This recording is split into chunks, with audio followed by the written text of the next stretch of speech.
All right, I'm going to call the meeting to order. And I would start by let me read the disclaimer here really quick. Due to the governor's statewide disaster declaration relating to the COVID-19 pandemic and current public health guidelines for social distancing, I've determined that it's not prudent for members of the village board or staff to convene in person for tonight's meeting. Therefore, the members of the village board are attending this meeting by video conference. Those same conditions require barring access to the public for in-person attendance. In light of those limitations, the public's invited to attend and listen to the meeting through the Zoom platform or by phone as indicated on the meeting agenda. To comply with the Open Meetings Act requirements for virtual meetings, tonight's meeting is being recorded. If I could ask Village Clerk Gayton to take attendance and make sure everyone can be heard, that would be appreciated. Okay, Trustee Borowski, can you hear me? Yes, I'm here. Good evening. Excellent. Trustee Kutzmeyer, can you hear me? Yes, I can. Trustee O'Reilly, can you hear me? Yes, I can. Thank you. Trustee Nora, can you hear me? Yes, I can. Thank you. Okay, and Trustee O'Connor, can you hear me? I can can't hear you. Yeah, I can hear you. I had No, to, I no, had I- to get me off a mute so you could hear me. Excellent. And Trustee Miso, can you hear me? Yes, I can hear you. Can you hear me? I sure can. Thank you. Thanks. All right. Pledge of allegiance, please. I pledge allegiance to Allegiance to the flag the flag United of the United States of America, and to the and to the republic republic for for which which it it stands, stands, under one nation, under God, indivisible, with with liberty. liberty and justice for all. Thank you, everyone. Welcome. Welcome. I know that we're all going to get vaccinated soon, and we will be able to meet in person, hopefully before June. So coming soon. So I'm looking forward to it. But the first item on the agenda, we have our HOA visitors, and this year we haven't had an HOA meeting. I hope we do have an HOA president's meeting at some point in time this year. But I see Mike Kiefer, you're on the agenda. Do you have anything that you want to share with us? Well, first of all, thank you again for these meetings, and we always feel them very beneficial and appreciate the opportunity to appear before you. And yes, it's hopefully we can have another president's meeting because they have always been very good. Bill, you've done a great job with that and the whole village, so thank you very much. One of the common themes I've been hearing, I guess, for the past year, and maybe it's because we're within our subdivision a little bit more, is a lot of comments from the homeowners about invasive weeds. We have, a lot of conservancy area within our subdivision, and it's coming from it's coming mostly, I would say, from the people that have lived in our subdivision for a period of time. Our subdivision, I think, is 30 plus years old. We still have residents here that are originally built and go back to the when the subdivision started. We've been trying to be as aggressive as we can with the invasive weeds. We have our own program here, but we're not able to overcome it. And we're not able to get back to let's say, the natural plantings, flowers that were here, and hearing a lot of comments about that from our homeowners within the subdivision. What is the village's comments? What are you hearing? What's out there? I mean, we're spraying, on a regular basis. We're trying to burn on a regular basis. We're, cutting on a regular basis, but we see the buckthorn or dogwood and sumac and teasel and, more and more that are coming in such aggressive taking over our conservancies. And what's out there that can help us, in reason. We've talked to a couple of times McGinty, but their costs are way out of line, I would say, especially for us. We're just a subdivision that only has 32 homeowners, and they're looking at $60,000 a year for a few years. to try to do this. We're, as I said, we're trying to stay on top of it, but we're not getting over the heat with it. Yeah, and I don't know if we have any super good suggestions. I was wondering, Village Planner Hoag, you know, the Scenic Course Corridor and Conservancy Commission, you know, have they have any thoughts for this, you know, to get Yeah, this under thanks, control? Bill. Yes, I'm sure they would be, if you send me your contact information, I'm sure they would be happy to come out and discuss it with you. My advice is really to just keep at it. It's one of those things that maintenance, you know, needs to be done on a regular basis and needs to be, you know, complete. So you need to get in there and eradicate those invasive species. Burning is an excellent alternative, or an excellent maintenance technique, I should say, but it doesn't work with everything. Buckthorn won't die from burning, and teasel won't die from burning. So I'm sure the Conservancy Committee could come out and meet with you and look at your conservancies and perhaps offer some suggestions. We did post a lot of information to our village webpage that was discussed at the HOA meeting last February. So you could go there and look at that if you have not done so already. But if you send me your contact information, I will pass it on, and I'm sure they'd be happy to come out and talk to you about your conservancies. Yeah, thank you. And I do recall, and we've looked at the material that was handed out, and, you know, at last year's meeting, or was that last year, whatever it was, in the Scenic Corridor, people did speak and had really good material for us. And I can't remember who was there that also spoke. But we've been, you know, we cut it down, and like in the spring now, we'll go in and try to spray the teasel and the buckthorn and get it at the roots. Yep. But it's just been, it's a challenge, and, you know, we're trying to keep it under control, but just trying to get over the hump and trying to get the natural flowers, or the, what am I trying to say? The original flowers back in here. Native. Thank you so much, Bobby. The native flowers back in, that's where we're having a problem too. I mean, you think the scenic people would be able to help us with that too, right? You know who else is a great resource? It's the Park District. Okay. Because Thank they're you. constantly battling Turner Woods Okay, yep. and other places. And we give them $10,000 a year to do teasel on Okay. the right of ways. So they're up to date on it. Okay. I'll be in contact with them, and I'll send, Jim, thank you very much. I will send you my contact details, and if you don't mind, forward it on, and we would very much like to meet with them and see what they have to say also. All right. Very good. Thank you. Thank you. Mike, anything else? No, seems to be what it is. And thank you to Sherry in the office. I contacted her a couple months ago. We're replacing our street signs, and we're doing it with high vis. Matter of fact, they were just delivered today. So we'll get our posts painted and put the new signs up. So thank you very much. We're looking forward to that in the subdivision too. So thank you. No, thanks for being here, Mike. We appreciate it. I see that Sandy raised her hand. Simmerman, did you have something? Yes. It's her husband filling in though.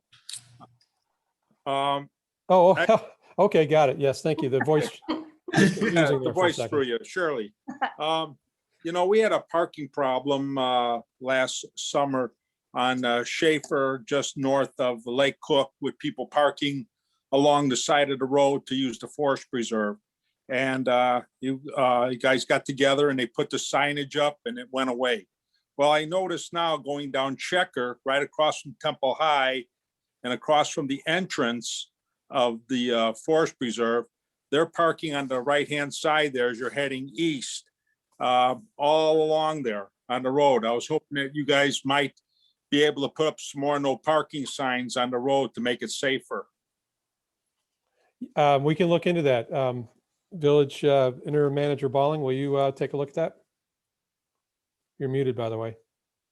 Yes, yeah, I just was putting together a note. We'll take a look. This is on Checker? What did I? On Checker, right across from Temple High, Got it. on the entrance to the Buffalo Creek Forest Preserve. And that's where they're parking up and down that side over there. And it could be very dangerous, I would think. We'll address it right away. Thank you. All right, that's all I had. Thank you. Thank you. Next is from the Indian Creek Estates. Is Helen Dorn here by any chance, or anyone from Indian Creek Estates? Victorian Oaks, Carol Levin. Are you here, Carol? I know that Sergeant Ryan Amber is here. So Ryan, do you have anything for us tonight? No, I have nothing new going on, really. Just letting you guys know, I'm actually going to be transferred out to our Marine unit to head that up for this boating season. But I had a talk with the powers that be today, and told them, I wanted to stay on in my role here with Long Grove rather than have them find a replacement for me. So I will still be your point of contact moving forward. If you guys need anything, reach out to me. I won't have my finger on the pulse of the highway patrol quite as much, but they've all been instructed to make proper notifications for, any major critical incidents that are occurring. So that is it. I'll be back probably my old routine in October when the boats come out of the lake. So Should we maybe meet you out at the boat? I was gonna say, if you want to come out on the chain, I can take you guys for a private tour. Well, I'm glad you're sticking around and staying with us. And by the way, it's great to see you again too. And Yeah, this someday is it'll be in person. Yeah. year 7 for me going on with you guys. So I like to keep the continuity, Yeah, and I'm glad when you have nothing to report. That's even better. So Exactly. It's nice to see you, but it's nice to see you with no report. I agree. Thank you. all right. Any questions for Sergeant Amber? How are the babies? Oh, they're good. We just had their 2nd birthday last week. So Oh, my gosh. Oh, yeah, we've survived. They'll have their little swim fins on, right? Yeah, it's with this weather breaking and all that, it's nice to see them all get outside and start having fun and be kids Sure. again, Great, super. So thanks for asking. We'll miss you. I'll be here. I'll be here one Monday Oh, cool. or one meeting a month still. So Okay. all Okay, right, you guys have a great night. You too. Thank- Thanks for joining. you thanks. too. Be safe. Anybody here from any of the fire departments, Long Grove or Countryside? Okay, if not, Bill, I'm going to let you introduce this one too, because I think there might be some changes, but I see the In Motion Dance Studio on the screen. So that's fun, by the way. I love it. Yeah. So there you we're are. in the middle of class. I just got your Oh, I just got your voicemail. That's oh, great. great. Yeah, well, it's But great. I- It's perfect timing. It's, we have in front of us, Jessica, the special event short form application for your dance recitals. It sounds exciting. It was set up initially for the parking lot. Help me out, Archer. the Archer parking lot, yes. But now I Yep. think there's been some progress made to consider There relocating has. that to the Brothers Field. Yes, yeah. Does that work for you? Because I, that sounds like a nicer spot from our standpoint, I think, but. It does, yeah. I reached out to Jesse and then I saw them out there working today. So I was like, well, this is a perfect time. So I walked over there and I talked with, I think his name is Bradley. I don't know. Jesse wasn't there, but his brother, I think it's his brother, was there. So Aaron. Yep, Bradley and Aaron. okay, Aaron, that works too. And they said that that the dates are open. They totally want us there. So it sounds like we're good to go. Okay, because it's always an exciting event for us. It brings families in, and it's very inspirational and entertaining at the same time. So if we board members, if we did want to move the dance recital from Archer to the field, just we can note that and amend the application. But it would be a recommendation we continue this event. It's a great great event for early summer event for the village, and I think it's something we'd like to see, and it's been rewarding in the past. Hey, Bill, if I could just make one recommendation, since we don't have the site plan yet, any of the specific details or the insurance certificate or whatever is required, I guess we wouldn't need it if it's on Brothers Field. Can it just be, can we approve the date? And it will be at Brothers Field, subject to, you getting the missing information. So that. Yeah, absolutely. I mean, we typically always have our recital at a high school, but because of COVID, year 2, we're gonna have to have it outside. But yes, I always have to submit a certificate of insurance for our recitals, so that's not an issue doing all that. It sounds like they're gonna let me use like the barn as like our changing space. So the really only thing that we would be bringing in is a stage in that grassy area. So now that we kind of solidified the actual location, I can follow up with, there's 2 like event companies I had reached out to about renting a stage. So I was like, I have 2 Zooms going on right now, yours and my class on Zoom. No worries. It's like, I have students, yeah, you can see they're like on Zoom, like, what's going on, Miss Jessica? And then it's here in person. So yes, these are the kids that will be dancing. So yes. Jessica, the only other thing we'd like to do is, so we'll talk to you about the best placement, the optimal placement for speakers, because that's that side of the downtown, it gets a little noisy, reaching out into some of the home areas. But right. we'll just work with you on that if that's okay with you, and no, absolutely help you to do that. No, yeah, of course. So unless there's discussion, I would be looking for a motion to approve this event, at Brothers Field, and then subject to, getting the exact plan for the location, insurance, and those things. So Okay, that was like a virtual tie. So I'm going to say that Trustee O'Connor beat you. So it's moved by Trustee O'Connor and seconded by. well, I guess I'll second. By Trustee I was like, O'Connor. it's seconded by me, but that doesn't count. You can't do that, Jessica. I know. It's a roll call. Did you get that, Amy? Yes, I did. Trustee Borowski, Yes. Trustee Kritzmeyer, Yes. Trustee O'Reilly, Yes. Trustee Nora, Yes. Trustee O'Connor, Yes. and Trustee Michelle. Yes. Okay, motion carried. Thank you. Thank We you. appreciate being in Long Grove. That's what you do for us. Thank you so much. I'm gonna leave so I can teach, but Please do. thank you, everybody. Bye. Have a good All night. right, Thank you. bye. Bye. Bye. They should put a show on for us for a couple of minutes once There in you a go. while. That was awesome. All right. At least we can have some fun in the pandemic, right? Yep. All right. So the next one is we have to approve every year our zoning map. And I don't know if, Village Manager Balling, Interim Manager Balling wants to speak, or Jim Hoag, but I don't think anything changed. So we're just approving what we have, right? Is that correct? Jim, any updates from when we put the package together? I think it's exactly correct. We don't have any changes. 2 changes, the date to 2021 and the inclusion of Interim Manager Balling's name on the top of the map. Other than that, there are no substantive changes to the map. So Bill, I'm, I would- Chris, Never you got let it? it be said we're in a rut. I was just going to move to approve resolution approving the annual update to the Long Grove zoning map 2021. All right. Moved by Trustee Borowski, Second. seconded by Trustee Kritzmeyer. Okay, Trustee Michelle, Yes. Trustee O'Connor, Yes. Trustee Nora, Yes. Trustee O'Reilly, Yes. Trustee Kritzmeyer, Yes. and Trustee Borowski. Aye. All right, motion carried. Thank you.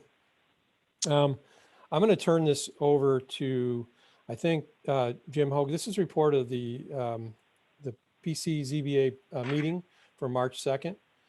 And I'm going to turn it over to Village Planner Hoag to review. Thank you. Last Tuesday, the Planning Commission considered a reclassification from the R1 PUD district to the R2 PUD district with a density bonus to allow for the creation of a 19-lot subdivision to be known as Phillip Estates. You all might recall you referred this, I believe it was back in July. Sometime last year this was referred to the Planning Commission. The property is located on the south side of Cuba Road, and they are proposing that this property be serviced by a public water and sewer system. A little bit of background, Canterbury was approved, the Canterbury project, which has been approved, has been recorded, so they could go ahead and start building that subdivision, but they have determined that the lot sizes, which are 3 acres, and the configuration of the property just makes it no longer marketable. So they've come back with the new proposal. Canterbury was to allow 12 single-family homes, again at a 3-acre lot size. The property is still vacant. So that is, in a nutshell, the proposal. In general, it's consistent with the comprehensive plan for the area. It serves to implement many of the goals and objectives of the plan with regard to housing. It will maintain single-family detached housing. It will comply with the bulk and land use intensity regulations for the village. 2 caveats to that, which are kind of, well, they are actually spelled out in the PUD regulations, is that they could go down to a lot size of 33,000 square feet. On average, they're just about an acre. They're at about 42.3 something, so they're just about at a 1 acre density. All R2 bulk regulations will be met. They could ask for relief from that, but they are not doing that as part of the PUD proposal. The smaller lot sizes and the density bonus, which are both anticipated in the PUD regulations, is the only relief that they will be seeking. The development will accommodate the preservation of environmentally sensitive areas. There are wetlands and some floodplain on the structure. Those will all be contained within outlots under HOA ownership and control. And there will also be landscape enhancements that will be done in those natural areas. So they're actually working to improve those areas and should not be adversely impacting them. They are going to maintain and expand existing open space. There's a pathway system that's proposed through it. You may recall when I reported on the CSC review of this application that we had a concern about pathways. They have addressed that. The pathway system will now loop and it will run completely along the western property line. The concern was, should the Route 53 right-of-way turn into an environmental corridor and have its own pathways in it, that connectivity would be an issue. As they propose it, it would be very simple to just basically jump the lot line and tie into that pathway system, should that become a reality. So not only have they addressed it, I think they've done a good job of doing that. A lot of connectivity opportunities. The other thing is they will be running a pathway segment from Deerwood Drive all the way over to the eastern property line, which just lines up with Forest Preserve District property that's really close to CF Industries. So we have talked to the CF people. They are interested in possibly putting pathways as part of their rehab of CF Industries. So it could provide a really nice pathway segment through the scenic corridor to get from Deerwood Drive all the way into the Forest Preserve District property and up to Herons Creek Forest Preserve. So I think that's a real nice feature of the development and provides a really kind of a pathway segment to nowhere now, but it does give us a lot of possibilities. The plan and the plat are consistent with the zoning requirements for such a submittal. It has been reviewed from an engineering perspective, and the project is determined to be feasible.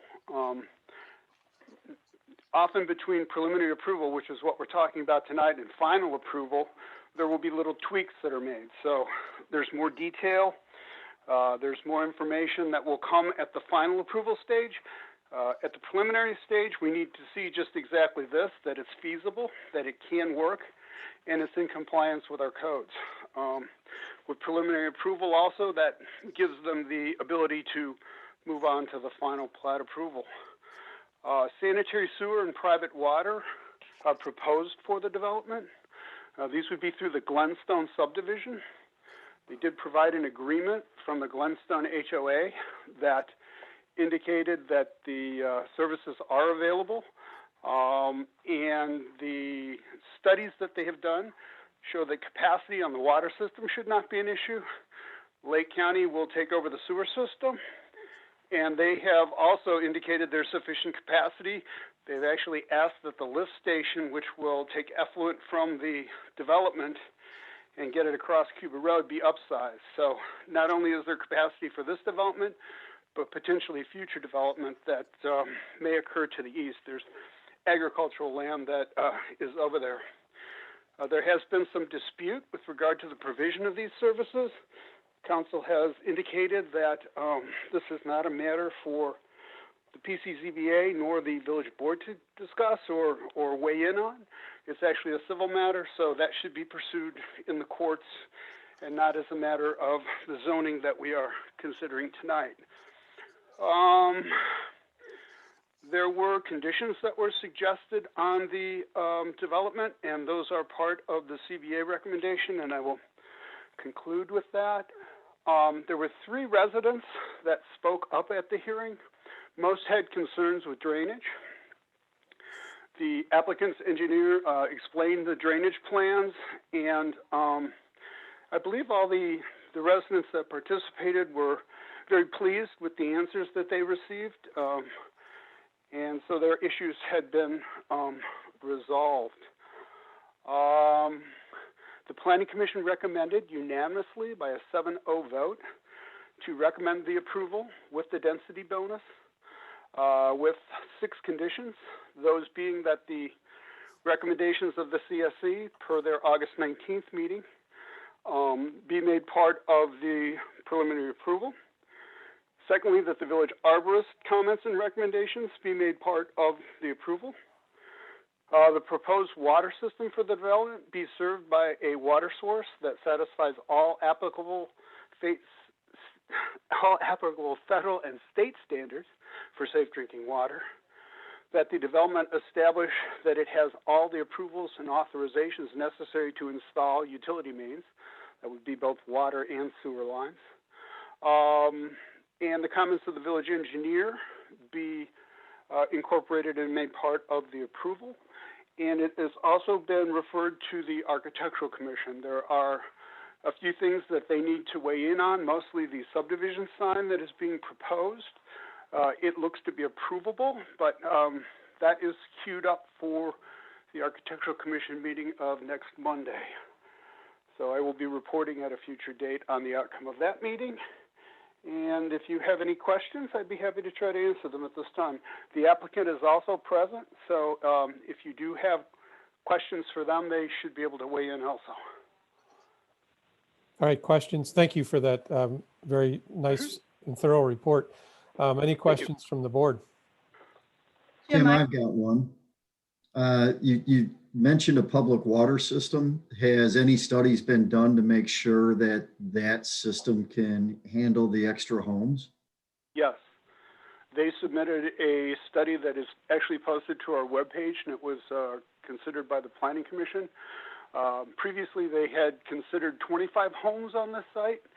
Their water study actually was based on providing adequate service for 25 homes. The results of that study were that indeed they could, the water system could service that many homes. So if 25 is feasible, 19 should not be an issue. Okay, great. Thank you. Mm-hmm. Jim, I have some questions for you. Yeah.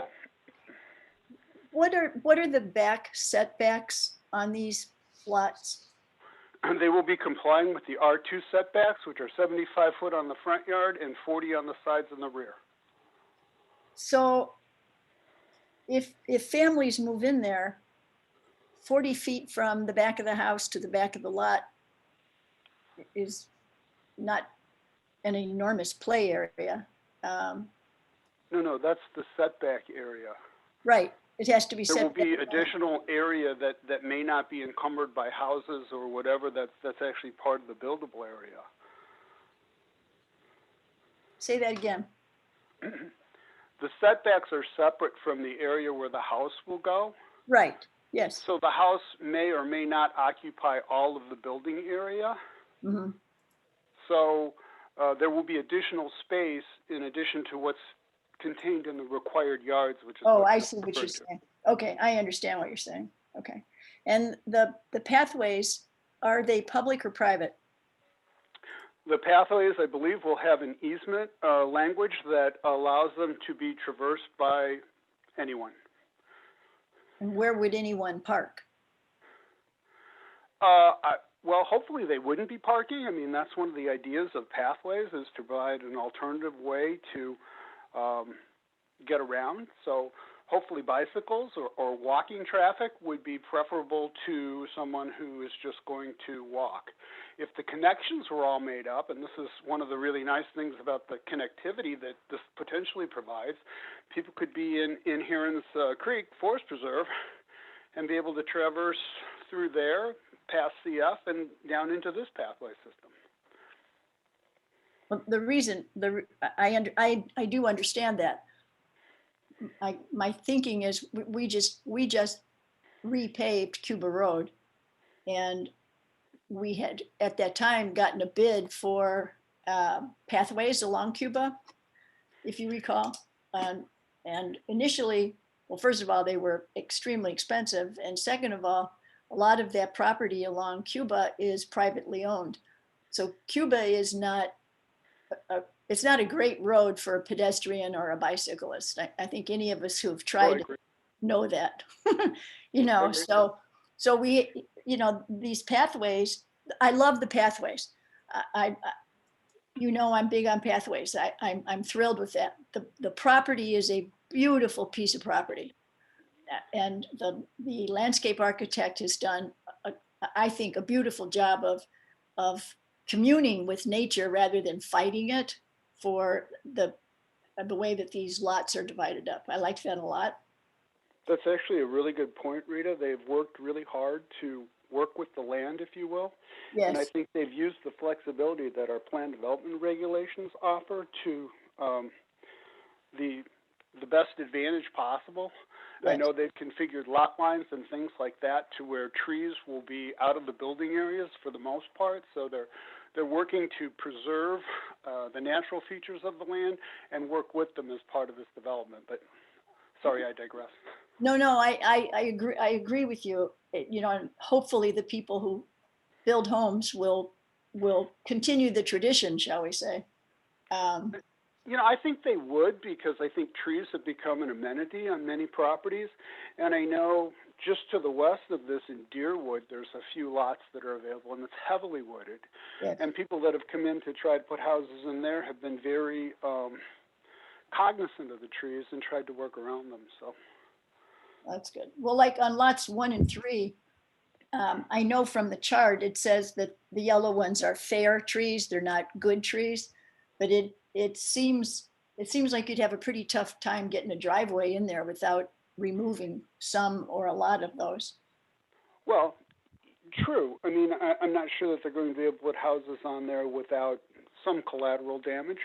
But on the other hand, I think they've tried to site the building boxes to where that will be minimal. And that's something that the village arborist is going to need to do, to go out and kind of re-verify their tree survey. If trees need to come down, the arborist will go out, determine whether they're a protected species or not. So if they are, there's mitigation that will need to be done. So they will essentially need to put trees of a similar species on the property to take the place of those that are coming down.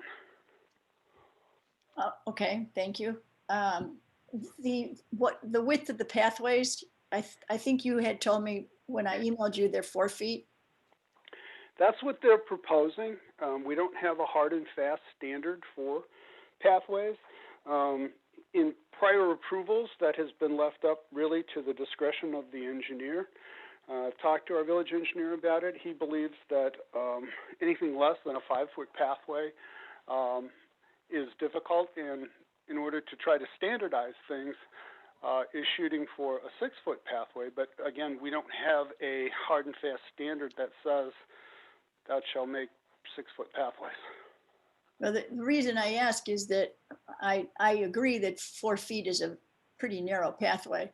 And if I'm not mistaken, Karen's Corner and Deer Crossing, those, and I think we had a few go-rounds on that, but they, if I'm not mistaken, they're 6 feet wide in those 2 communities. I believe that's correct. That's what was ultimately negotiated, or again, the approval ordinances didn't specify 6 feet. They left it up to the discretion of the engineer, but I believe that's what the engineering plan showed. Okay. And I think my other questions maybe are for Jeff. Ready, Mr. Perry? All right. Okay, so. Hey, just before you get into that, Rita, Yeah. the pathways at Deer Trail and Karen's Corner were approved at 6 feet. Thanks. It's nice to know every so once in a while my memory can be relied upon. Maybe 6 weeks ago at a meeting, we talked about new watershed development parameters for rainwater retention. Mhm. It went from, hold on, because I looked it up, 6 feet 2 inches to 8.5 feet, 8.57, I think it was. Do these drawings reflect that, or is that considered in here? Yeah, yes, they do. Okay.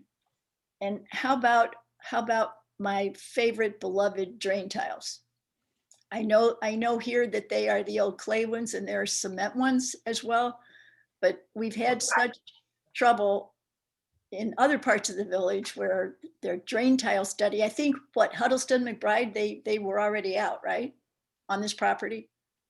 Yeah, the applicant submitted a drain tile study, and the Lake County Watershed Development Ordinance that you referenced does include very specific language for drain tiles. And one of the things that is required under the ordinance is that drain tiles that are within the disturbed portions of a property need to be replaced, intercepted and connected to the storm sewer or bypassed through the site. So as Jim mentioned, there's a lot of I's yet to dot and T's to cross on this particular proposal. That is certainly one of the things, but what I just quoted to you for drain tiles being replaced or intercepted, that's going to be the standard as we go forward and what I review against. That the current drain tiles would be replaced? Is that what you're saying the standard is? If they are in the disturbed areas of the site, which most of them kind of flow right through where they're going to be excavating and building their new stormwater detention basin. Okay, because obviously when we know it happens, right? Correct. Okay, so I don't have any other questions or concerns at this point. I think it's beautiful. I would really like to see 6-foot pathways and, obviously as few trees cut down as possible, but that's not up to us. Other comments, questions from the board? I have a couple. One is the well that treats that is in Glenstone. Does it have radium? I know that's been brought up, but I don't know if it does or it doesn't. But that was one of the conditions of approval, that the water system meet all applicable standards for water to be distributed. So if radium is an issue, that will need to be addressed to the appropriate standard. Okay. Will the outlots be public? No, the outlots will be under the ownership of the HOA, but the pathway easements will allow people to traverse on the pathways. Okay, so there are private roads and Correct. these outlets that will be maintained by the HOA. Correct. The roads will all be in what's known as Outlot C. And with newer subdivisions that we've seen, having all the roads in an outlot under the HOA responsibility authority is the way that we'd like to see these things develop. The area that has the sensitive soils, I think that's not the right word, but I can't think of what the right word is. What does that mean to the person who's going to own a home on it? Most of the environmentally sensitive soils have been contained within the outlots. The recommendations of the CSC allowed for some modification of that. Soils are typically important, and the conservancy soils, which are oftentimes lowland conservancy soils, are wet, which has impacts for the septic systems. That's one plus, I guess you could say, of the proposal for sanitary sewer system, is they will not have to be concerned with septic suitability. Okay, but on the ninth slide shows one lot, maybe 1.5 lots that's totally engulfed by the sensitive soils. Yeah, I can, if you want. I think I know what you're talking about. Let me try to share my screen. I believe that, 13 and 19? is this what you're showing? Is this what you want to, this right here? Outlot E, is that what you're saying? No, I'm come down a bit. That no, it's 9. The This no, one right here? it's slide 9. Oh, okay, slide 9. Okay, let me see if I can get to, which one am I going? I'm going the wrong way. There's got to be a better way. Slide 9.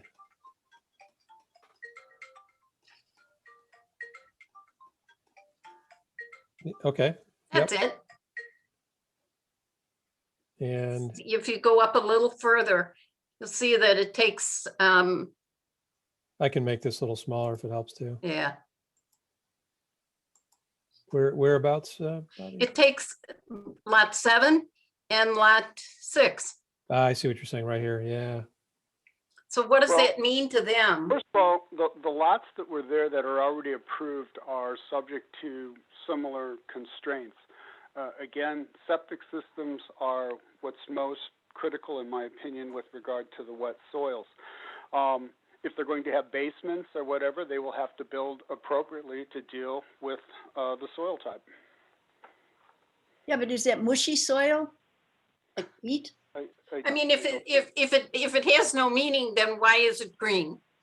And will it affect the designated conservancy area? No, it will not affect the designated. No, I'm talking the house. No, it will not affect the designated conservancy area. Conservancy soils only become protected, if you will, once the property is subdivided. Conservancy soils are triggered via our subdivision process and our subdivision regulations. So that's one of the areas that the Conservancy and Scenic Corridor Committee looked at and felt was appropriate to keep a larger area of contiguous conservancy in Outlot G and make an exception, if you will, for those lots. And that was part of their recommendation back in August. Yeah. Hi, this is Jeff. I'd like to jump in on this, if I may, for just a second. What is highlighted in green on that image is what's known as the topographic wetness index. And that is data derived from several sources that's published by the Lake County Stormwater Management Commission. And in short, what that represents is areas that are prone to be wet, as the name would suggest, during rainfall events. It's not a map of the floodplain. It's not a map of wetlands. It's a map of the areas within the county that typically have high amounts of standing water or saturated conditions before and after rainfall events. Okay, well, I'll say it again. Then if it's unimportant, and has no impact, why do we designate it? Why do we show it?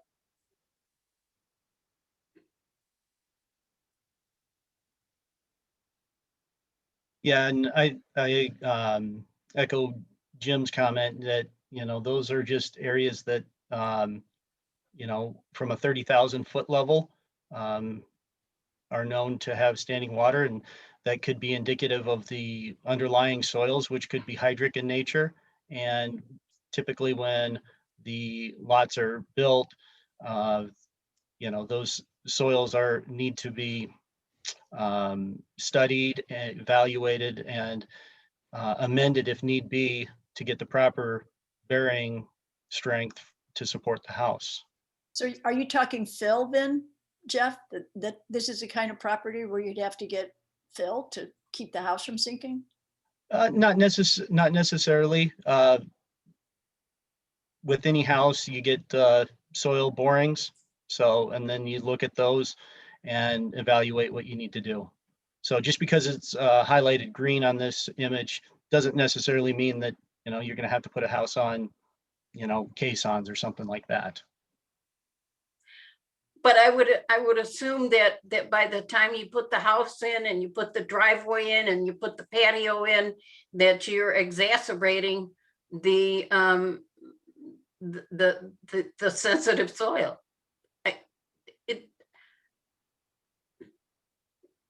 It doesn't make sense to me.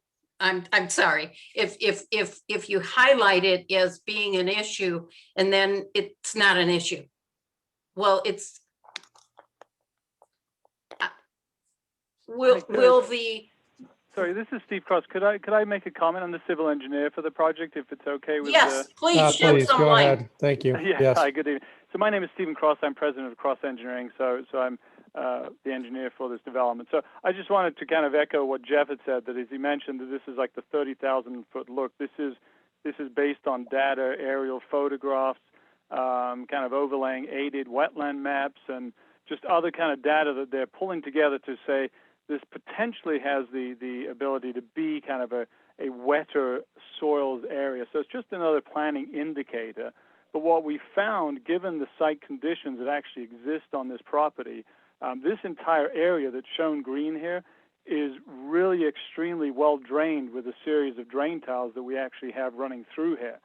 So when you look at some of those, like the outside edges, right where the cursor is there by lot 18, that's going about 3 feet up the hill, 3 or 4 feet higher than the low point in the bottom. So obviously it doesn't make sense that, you know, you'll have the wetness go 3 feet up the hill and hundreds of feet on either side of that low point, especially given that the drain tile system we have there. Because I have actually driven my SUV straight down the middle of that low point, and it's been bone dry even in kind of the middle of some of the wetter parts of the season because it drains extremely well. So this on the actual maps, the county maps, it's shown it as aided wetlands, but based on our, and that's one of the other maps in here, but based on our wetland consultants' observations and testing, as well as the village's consultant, there's no wetlands in here because of the dryness of the soil. So there's no moisture here. So it's a little misleading that, you know, this isn't a map that's been prepared based on hard on-the-ground field data. This is just something that actually Jeff had asked us to do at the last submittal, because this is a recent thing that the county has added. He just said, well, can you just show me a map with the wetness indicator shown on it? So it's really just overlaying something that really kind of doesn't really mean as much when you look at the way the property drains. You know, the same way that the aided maps show this is all wetlands, but you go out there, there's no wetlands out there. So you kind of have to take it in context with that. So that's what I wanted to just explain to you there. So maybe I ought to go in the corner and sit down and shut up? Is that the message? These are very good questions. Very good questions. I'm not going to say that's a good question. No, not that one. The prior one. This is a generalized map, and the work that they've done has pared this down to be more specific. Well, then I don't know why you put this in here. Because Jeff asked us to put it in there. We'll blame it on Jeff. No, I'm just kidding. But that was the reason, because this wasn't in the original packet, because It just wasn't in there. I think, like I say, the indicator was added on the county website. I'm not even sure when that was added, but it wasn't there when this project started, that's for sure. Is an indicator something where it's not saying that there is wetland? It says that based on the available data, we're triangulating. That's where you'd go looking and be careful with your soil to understand, is there wetland there? Is that a fair way to assess that?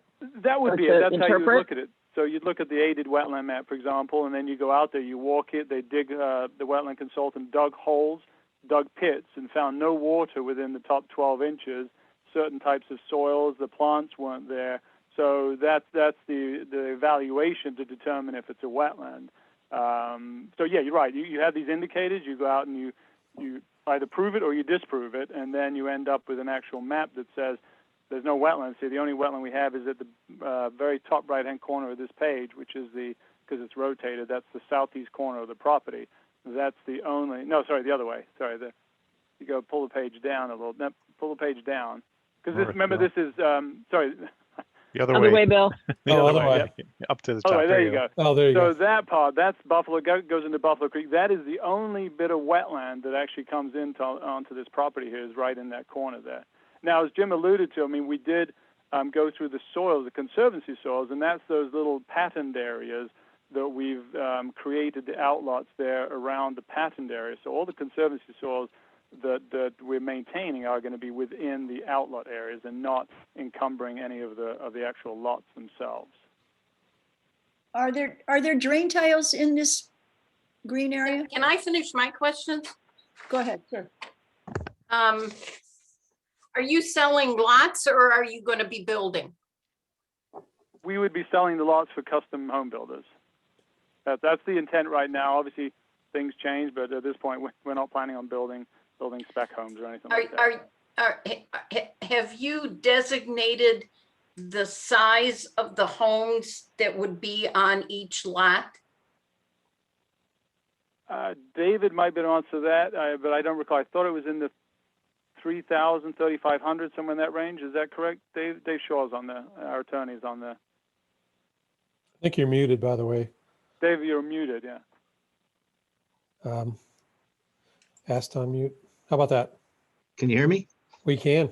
Okay, I am David Shaw. I am the attorney for the project. We will be revising the declaration of covenants that we currently have for the old Canterbury to accommodate this development. And we do have minimum lot sizes. I mean, minimum house sizes, which I believe were 3,000 square feet currently, but we really haven't done a definitive market study in terms of size because it's so fluid right now. But we anticipate that these certainly won't be small homes by any standards because of the lot sizes and because of the cost of the lots, frankly. Will there be a size restriction? I mean, you're not going to try to squeeze 6,000 on a ladder or 7,000. Well, frankly, I never thought about that, but we certainly can impose a size restriction. But keep in mind, these are basically 1 acre lots, and they would accommodate a fairly large home. I'm not an architect, so I really can't answer that question. But again, we would,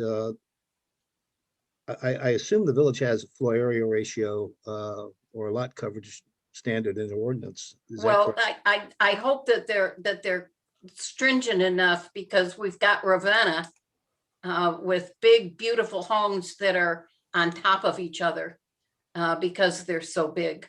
Well, yeah, I think the market has changed a great deal, and that's really the primary motivation for our seeking the modification to the subdivision. I don't think that the market today is really looking for these huge, I mean, if you want them, you can go to Lake Forest. There are probably 1,000 of them available. They just don't want the responsibility or perceive the necessity of having 7,000 or 8,000 square foot homes to accommodate a family of 4 or 5. So I think the market will dictate that, but it's certainly not, it's not something we envision in this subdivision. Jim, do we have guidelines on size? We actually have ordinance restrictions on size. to Mr. Shaw's comment, we don't have an FAR per se, but we do have a maximum lot coverage, and that would be 40% That will do it. in the R2 district. So between lot coverage and other factors, that really works toward an FAR. It's not mandated, but that's kind of how that works.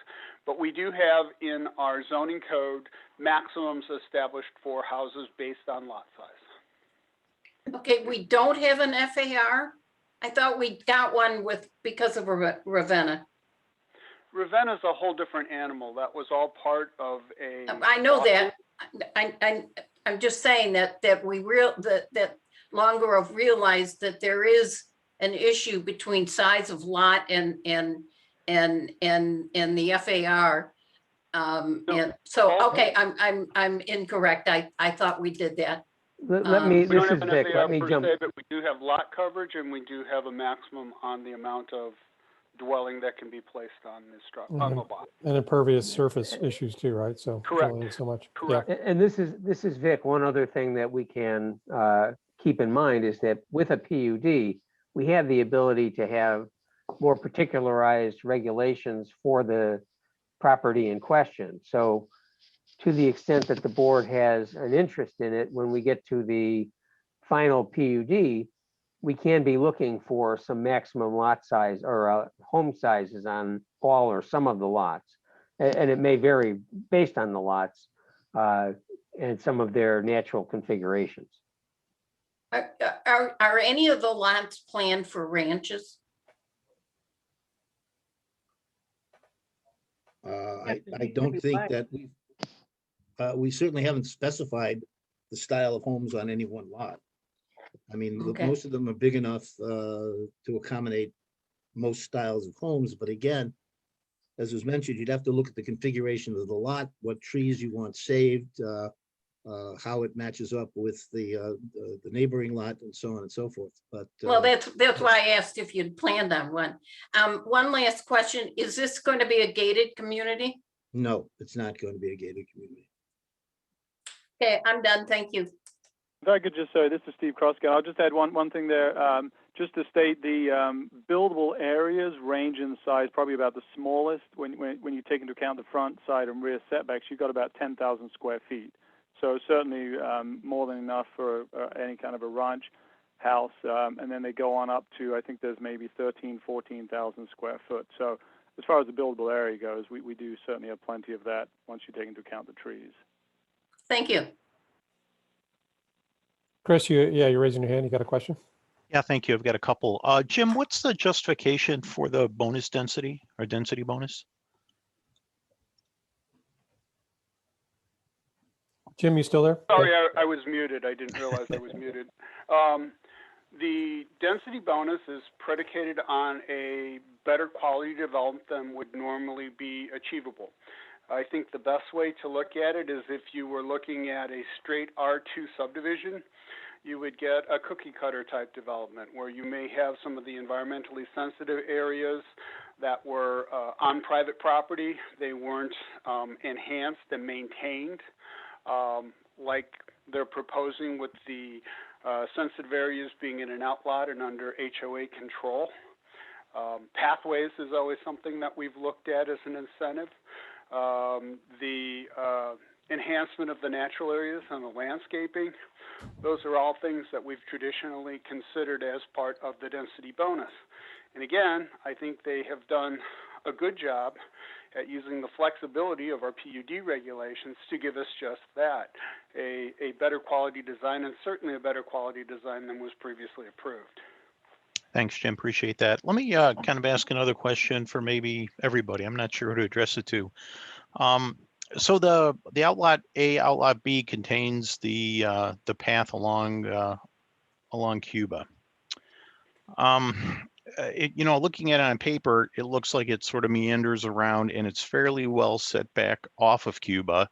I mean, that outlot A width is 100-foot conservancy corridor. So the pathway, just estimating, is probably set, I don't know, 60, 70% of the way in. So 60, 70 feet-ish, I don't know, rough guess. Is that kind of the best place to put what's essentially kind of a sidewalk, if you will. I know it's not paved, but I have to wonder like why it was positioned there and why it kind of meanders away. And my specific question is because of the situation that I experienced up by Ravenna West, in that the path does meander through the wooded area. Paths through the wooded area that aren't maintained just don't look good, and they also are kind of a safety concern because nobody can see anybody in there. Whereas something like the fields along Grove, where the land around that pathway is very well maintained and very visible. So I guess I question like what we're doing there. I guess I don't see it from the plans. Is that area going to be managed, maintained as grassland, or has it become a buckthorn thicket? And if so, does it make more sense to move that pathway along Cuba to make it more of a walking path from neighborhood to neighborhood, if you will, or along the road, and maybe alleviate some of that safety concern? So sorry for the long question, but I didn't know how else to get there. Well, first, Chris, those are correct. Those are scenic corridors, and they're proposing the pathway to meander through there. Now, I believe they're going to have an easement, and I forget the width, but there are going to be 1-foot shoulders on either side of the pathway, which will be maintained. So the visibility issue and the sight lines that you're talking about, I think, will be enhanced by that action. The buckthorn issue, they've worked very hard to remove a bunch of buckthorn that's on the property. They're trying very hard to maintain the natural vegetation that's along that scenic corridor.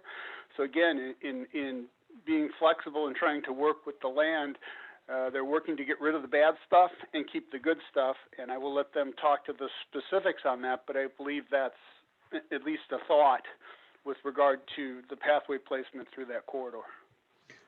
Yeah, Jim, I could add to your comments. Hi, this is Larry Jurczyk. I'm the landscape architect for the project.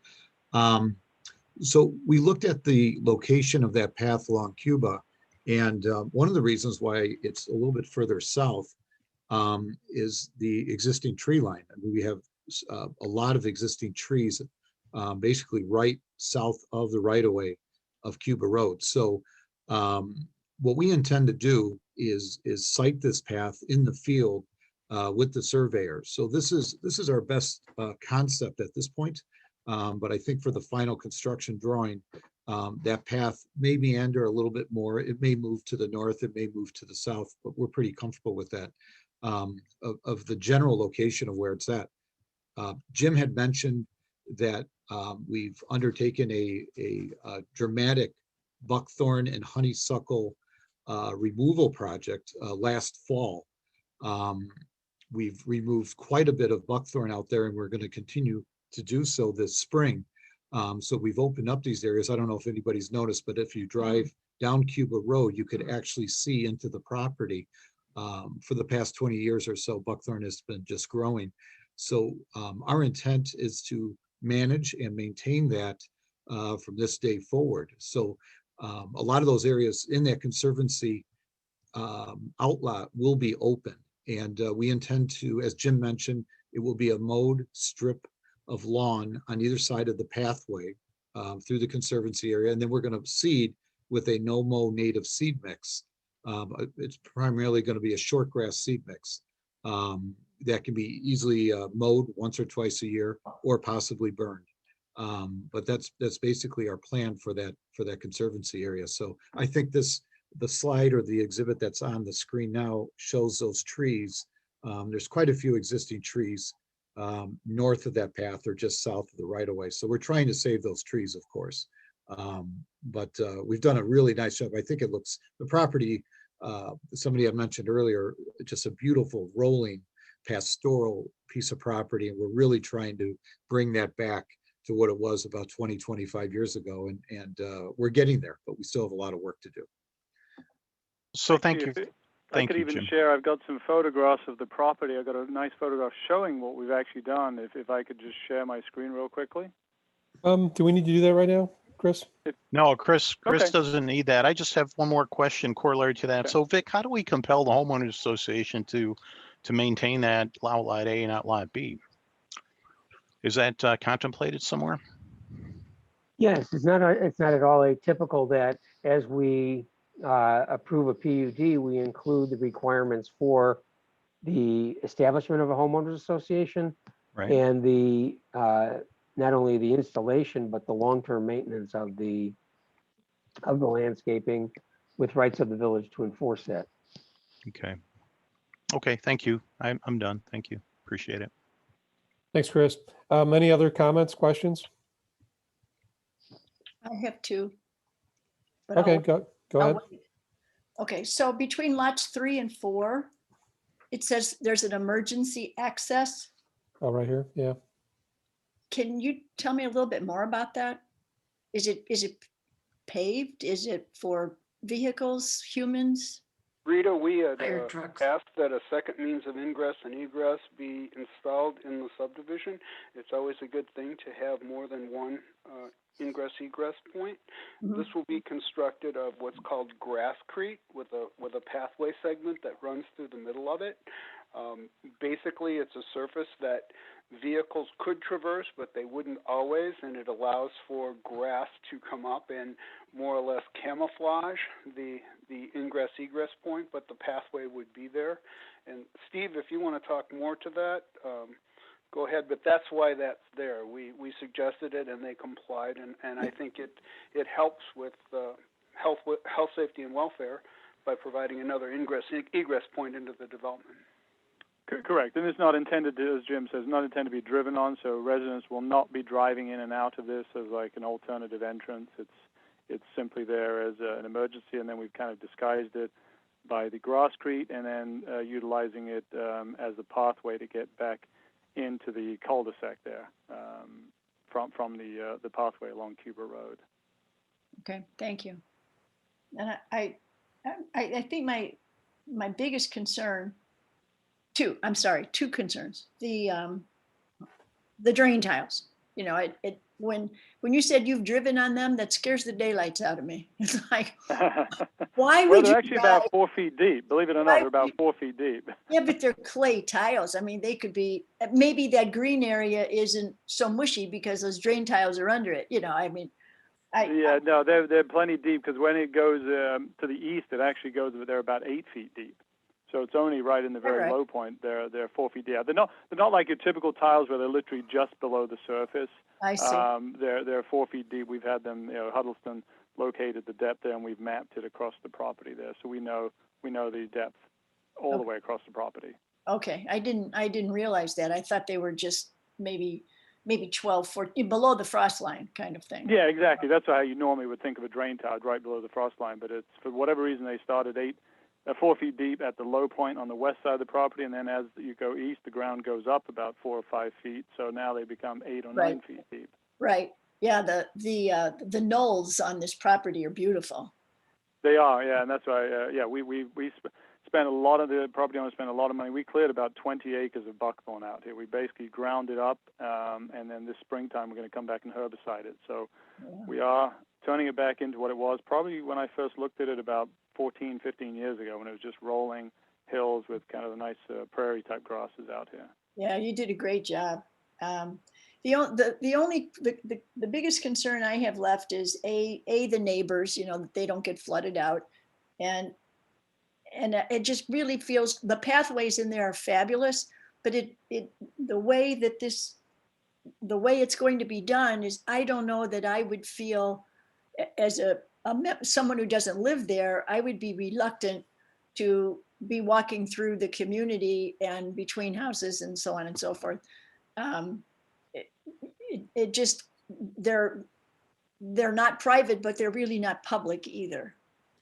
Yeah, but I'm going to make a comment on that as one that has pathways in your subdivision. Quite frankly, I really don't want people, walking through here that don't live here unless it's a pathway that's going through to get to somewhere else, right? Because then you have all the suspicion of who's that person walking on the pathway, and it's owned by the HOA and maintained by the HOA, and it costs a lot of money. So I get the stuff all on Cuba, making it so that people walking down Cuba can do it. But then as you start getting into the subdivision, unless it goes somewhere, right. You don't really want to see people walking through there that you don't know, Exactly. That's what I mean. That's what I mean. And then, if someone were to traverse through there, they would be looked upon with suspicion, right? Yep. And we're talking about hopefully maybe it would hook up with Heron's Creek somehow, but it's really not welcoming. So it's just, I mean, it's nice, but it doesn't do much for anybody but the people who live there, I guess. Well, and I then think we I have a certainly want to question. encourage, along the outlot, as you mentioned, along Cuba Road. I mean, that is the one that we wanted really to be the public path, and if there's a way to discourage people from going through the interior and just maintaining that one, that would be probably I agree. I think that might be the preference to do that. Yeah. So. And then as far as the drainage, just to clarify on that one, I'm actually meeting with the property owner to the east of us tomorrow afternoon, and we're going to be walking the east property line, and their concern was really just where the natural flow goes across their field. They actually would like us to divert it down the property line rather than let it continue to do what it's naturally doing today. So we're meeting with them to say, well, yeah, if we can do that, we can take it down the common lot line between the two parcels. That would be a win-win probably for both of us. So when we talk about drainage problems, it's not that we're adding to their problems. It looks like they're looking for us to perhaps help, maybe help solve a problem they already have. Sure, that's great. And what about Dooley's, the people on the southern end? Are they okay? The southeast end, yes, they were fine because actually we don't really have anything that drains down to them. Ah, okay. So like lots 17, 16, and 15 all drain kind of to the north and east. So that's kind of that tree line is really the ridge line along that south property line there. I see. Thank you. Welcome. Any other comments? If not, I would ask if there's somebody that wants to make a motion to approve the documents in preparation. Yep. Hey, Bill, Chris does have a comment. I'm not sure I really understood that whole discussion regarding the pathways and your comments and Rita's comments. To me, a pathway system is for people to get out and walk and see the neighbors and meet people. So to Rita's point about making them inviting for people to actually do that, I think we ought to encourage, where it makes sense. And here we've got a fresh sheet of paper where it could make sense to do that, to make the pathways to be able to go out and meet some people and see different things, were a good thing. I view that as a good thing. If neighbors from one subdivision go visit another, I think it's a good thing. So yeah, no. So if you can get through, but if you're a home that has a pathway right behind it, and you've kind of got a private community, you don't really want people traversing through there all the time that you don't know. Your neighbors and everything else is great. But if there is a path that goes through somewhere else and that's what it does, that's great. But I wouldn't expect people to be driving into my subdivision to use the pathways. Our neighborhood watch might start getting suspicious. Why are the cars parking in the street to use our pathways? I guess that's my point. I understand your point. Don't know if I share that sentiment. I think part of being a community is opening up and being a community, It's, I agree with you, Chris. Yeah, and that's my point. I mean, the pathways are terrific, like, even down in Deer Trails and Karen's Corner, if they ever get built. You've got these and they're supposed to connect, but it's like, well, don't bother even thinking about it because there's no place for you to park. If you park, we're going to, we're wondering who you are. We're probably going to, call Officer Friendly and say, hey, check these people out. I mean, and then people won't be welcome. So it's a nice amenity for the subdivision, and it's disappointing that you can't expect that anybody people who like to run or whatever, they really wouldn't be welcome. So I find that disappointing. Again, it depends on how and where in the subdivision, right? If you're saying that, at some point in time we get built out enough where everything's fully looped together, I guess that makes sense. But if I look where I live, I don't know. I mean, there'd be, just we're way out here. I'd be pretty suspicious if somebody was coming through, driving in and looking at, using our pathways, but that's just how I would feel about it. You can put fences and gates up everywhere if you really want. And I'm not saying that either, Chris. Well, I understand. In North Long Grove, for the most part, we don't have paths anyway. We don't have any amenities in North Long Grove except up near your neighborhood, Bill. If there was a path in my neighborhood, it would not be welcome. It just wouldn't. Because everything is so private that for someone to either park somewhere, to take a path that doesn't exist, of course, But I'm with you, Bill. It has to be in the right place for it to be welcoming. This has the potential to hook up to, if in a perfect world, if we get this green corridor, this abuts that. And it could potentially connect to Heron's Creek, and we have, you know. Oh. So I We're think, 100% on board with you on that one, Jenny. Oh, yeah. That part of it But we are. But So in we're not my saying that. backyard, no. but, Yeah. I mean, this is a piece of the puzzle that potentially could be a really great piece to connect a lot of really neat places. So. And we agree with you on that too. It's just a meandering path going through a neighborhood and people coming from the outside coming in. That's an awkward situation. Like if you came and drove in my neighborhood, we would be looking at your car going, I don't recognize that car, as we should be, and trying to understand what you were doing. Now, if the pathway was one of those that was connecting, you know, was a pathway that traversed through our neighborhood that went somewhere else and we saw people going there all the time, that'd be a different story. And it was marked for that. That's a different story. So what I happened? think maybe that, Go ahead. I was just going to say, I think maybe though that's the point, Bill, is to try and encourage this to be a pathway that connects neighborhood A to neighborhood B to neighborhood C. I mean, as somebody who walks 4 miles at a crack, I would definitely be getting beyond neighborhoods myself. So I think that's the point, is to try and be able to help connect that and encourage that in a way that's Totally agree with you. mindful and respectful on both sides. Totally agree with you, but just I don't know, just think about HOA. So we spend a bunch of money a year maintaining the paths, cleaning out the wetlands, and getting all of the all the undesirable invasive species out, and it's not connected to anywhere, right? A lot of it's looping around as around homes. Some of it comes pretty close to homes too. And generally speaking, I don't think in our neighborhood we would be, opening that up to everyone. But again, if it was, a pass through at some point, part of it was designated as a pass through to get to another subdivision or somewhere else, we would welcome that. But not the whole thing, because it's private roads. We maintain the whole thing. It's all our HOA money that's doing it. So I guess that's how I feel about it. That there's some comfort factor knowing that there's only one way in, one way out right now, and there's some security in that whole thing, especially since we're so isolated from the rest of Long Grove. So, Well, so how do we handle that though? I understand what you're saying, that we pay for it. It's essentially private property. Is that correct? Is that what you're yeah, saying? I'm just saying that again, maybe we, if your subdivision doesn't have any pathways, but how would you feel if a pathway went behind your house and your property right now? Well, I wouldn't buy a house with a pathway that goes behind it, because I don't like that.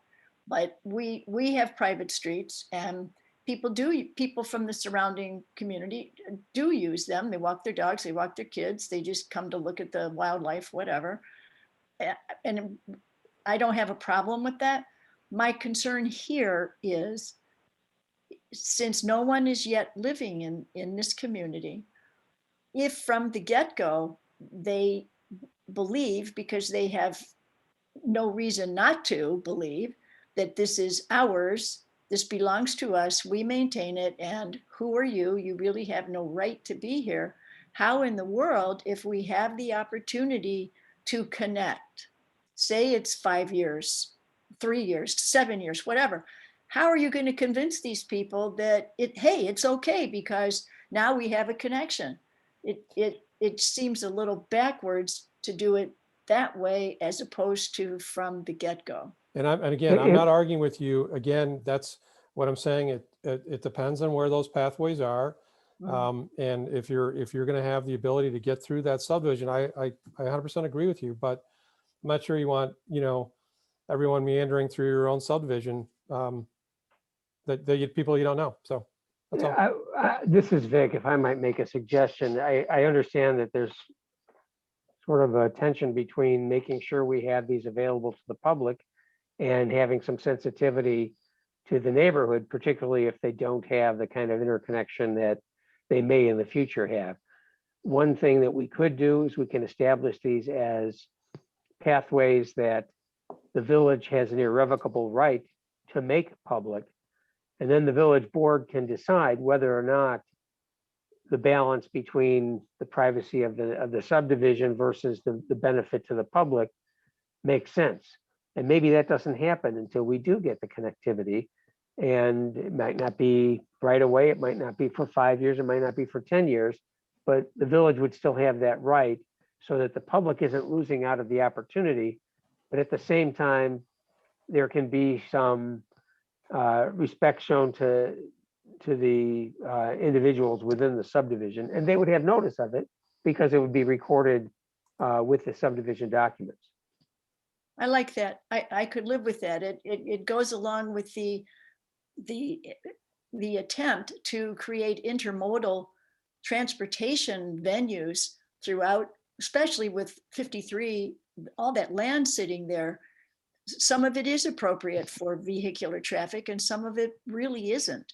But it still can be transmodal, where you have bikers and runners and the occasional skateboard, I guess. It just takes the heat off everybody else with automobiles. So I could live with that. This is Dave Shaw for the applicant. I think that's an excellent idea, and I think it solves the problems on both ends, and we would certainly support it. That's great. I'm happy. All right, before we open this up to other discussion, it's getting late. Any other comments, or does somebody want to make a motion or not make a motion? All you're going to do is ask for the We're just paperwork. accepting the PCA report. Well, what you're doing is you're going to ask the village attorney to prep the documents for approval at our next meeting. Okay, I would make a motion to accept the PCBA report and ask that council prepare documents in preparation for final action on March 23rd. Okay, that was moved by Trustee O'Reilly, seconded by Yes. Trustee Borowski. Borowski. Yep. Okay, Trustee Borowski, Aye. Trustee Kutzmeyer, Aye. Trustee O'Reilly, Aye. Trustee Nora, Aye. Trustee O'Connor, Aye. and Trustee Micho. Yes. All right, motion carried. Thank you. Can I make a comment? Sure. I just want to say thank you. I thought that Village Planner Hoag did a really nice job of laying this out. And I think Bobby and Rita and Chris asked some outstanding questions that helped quite a bit. Jim really did a nice job. Yeah, thank you, Jim. Thank you. Hey, Jim, you're still up, so thank you and keep going. Thought I was off the hook there for a second, but apparently not. We're buttering you up for the next one. Thank you all. Yeah, I know. Set them up and knock them down. I know how it goes. Yeah, Anyway, you're welcome, guys. Thank you. PC Yeah, thank you all. ZBA did a good job too, by the way, I think. Yep. Very much. Thank you, Brooke. I'm sure. I'm sure. You All right, are go- more than welcome. It's a beautiful property. All right, Jim, you're on again. You're in the hot seat. yes. Next up, you have the report of the CSC, which was on March 3rd. 2 items, no action items. The first was Trustee O'Connor had asked back in October if the CSC could review the proposed landscape plans for the Route 22 widening, and they did that. You should have their comments in a memo form that they just approved at that meeting. Basically, they looked at the plant mix and gave you some feedback regarding the appropriateness and the suitability of those plant species for inclusion in that landscape plan. The village arborist also looked at it. He had more questions really than actual feedback for that. So that's included as well. If you're all good with that, it's actually a really good opportunity because I think as Bill and Rita are at least aware, there's a potential meeting for the Route 22 widening coming up. So it would be perhaps a good time to let let them know our feelings regarding landscaping, and those comments could be included as well. Is there a I'm way still to, confused. Okay. Was there an evaluation of plants that IDOT suggested or our consultant suggested? Their plants are what our consultant suggested. Okay. So And that 15,000 didn't go down the drain. No, as a matter of fact, he's the one who had the red buds on either side of the road. The plans that were viewed by the CSC and the village arborist are what we had created. Okay. Okay. I'm not confused now. Okay. I'm just trying to figure out I was a little confused by the arborist questions. Why would we turn those into, in fact, affirmative statements in a memo? If we're going to come to an IDOT meeting with questions, that just seems sort of odd. Would we not reword those? I don't disagree with you at all, but I looked at it as kind of food for thought, so that these are issues that came up, and what can we do to address these? Do we have answers that we'd like to see to those questions? I don't know. The village arborist did not provide any answers to. They were his questions. Well, Ann's question is my question. Same, I agree with you. Who's going to answer those questions? Well, I think if we take these to IDOT, like we're talking about doing, those are something that they need to consider with the whole landscaping proposal. Whether or not IDOT even bites on this is up in the air. But we were just going to suggest this with the overall goal being that future projects where there will be substantial loss of natural vegetation, we would have some uniformity and a landscape plan that is actually viable. I could ask the village arborist if he's got suggestions on how to address those, if that would be beneficial. It just seems, if somebody came to me and said, hey, here's a problem, and didn't have a proposed solution and the rationale, I would be kind of like, go back and think about it and come tell me, well, what do you suggest? Well, okay. I'm sure IDOT doesn't work that way, but. No, I get it. I could send those questions to the people that put the landscape plan together and pose it to them. That might be a viable solution. If I can ask a strange question, and that is when we first decided to go with asking a consultant to design something, it was kind of to take a shortcut with IDOT instead of having to counteract what they might propose, that we would propose instead. And somewhere there, my understanding was that the requirements for landscaping along 22 would be, because there's not a lot of room that we're going to create a wider road, that there isn't a lot of room for landscaping, and therefore we would end up with excess landscaping required that would then be put out on 83. No, that isn't, maybe that's true or how you understood, but that is not how we looked at it. The scaping of the medians is actually what I'll talk about next, but they were two separate kind of things. Well, I think the thinking originally was what I understood from Dave was, if we can, because it's a major entrance to the village and it's near the original grove of trees, that if IDOT wouldn't, but we had a plan and they would cooperate with some or most of it, perhaps just because it is a major entrance and near the original grove, that we could enhance it, but we needed a plan. So that was my understanding at the time.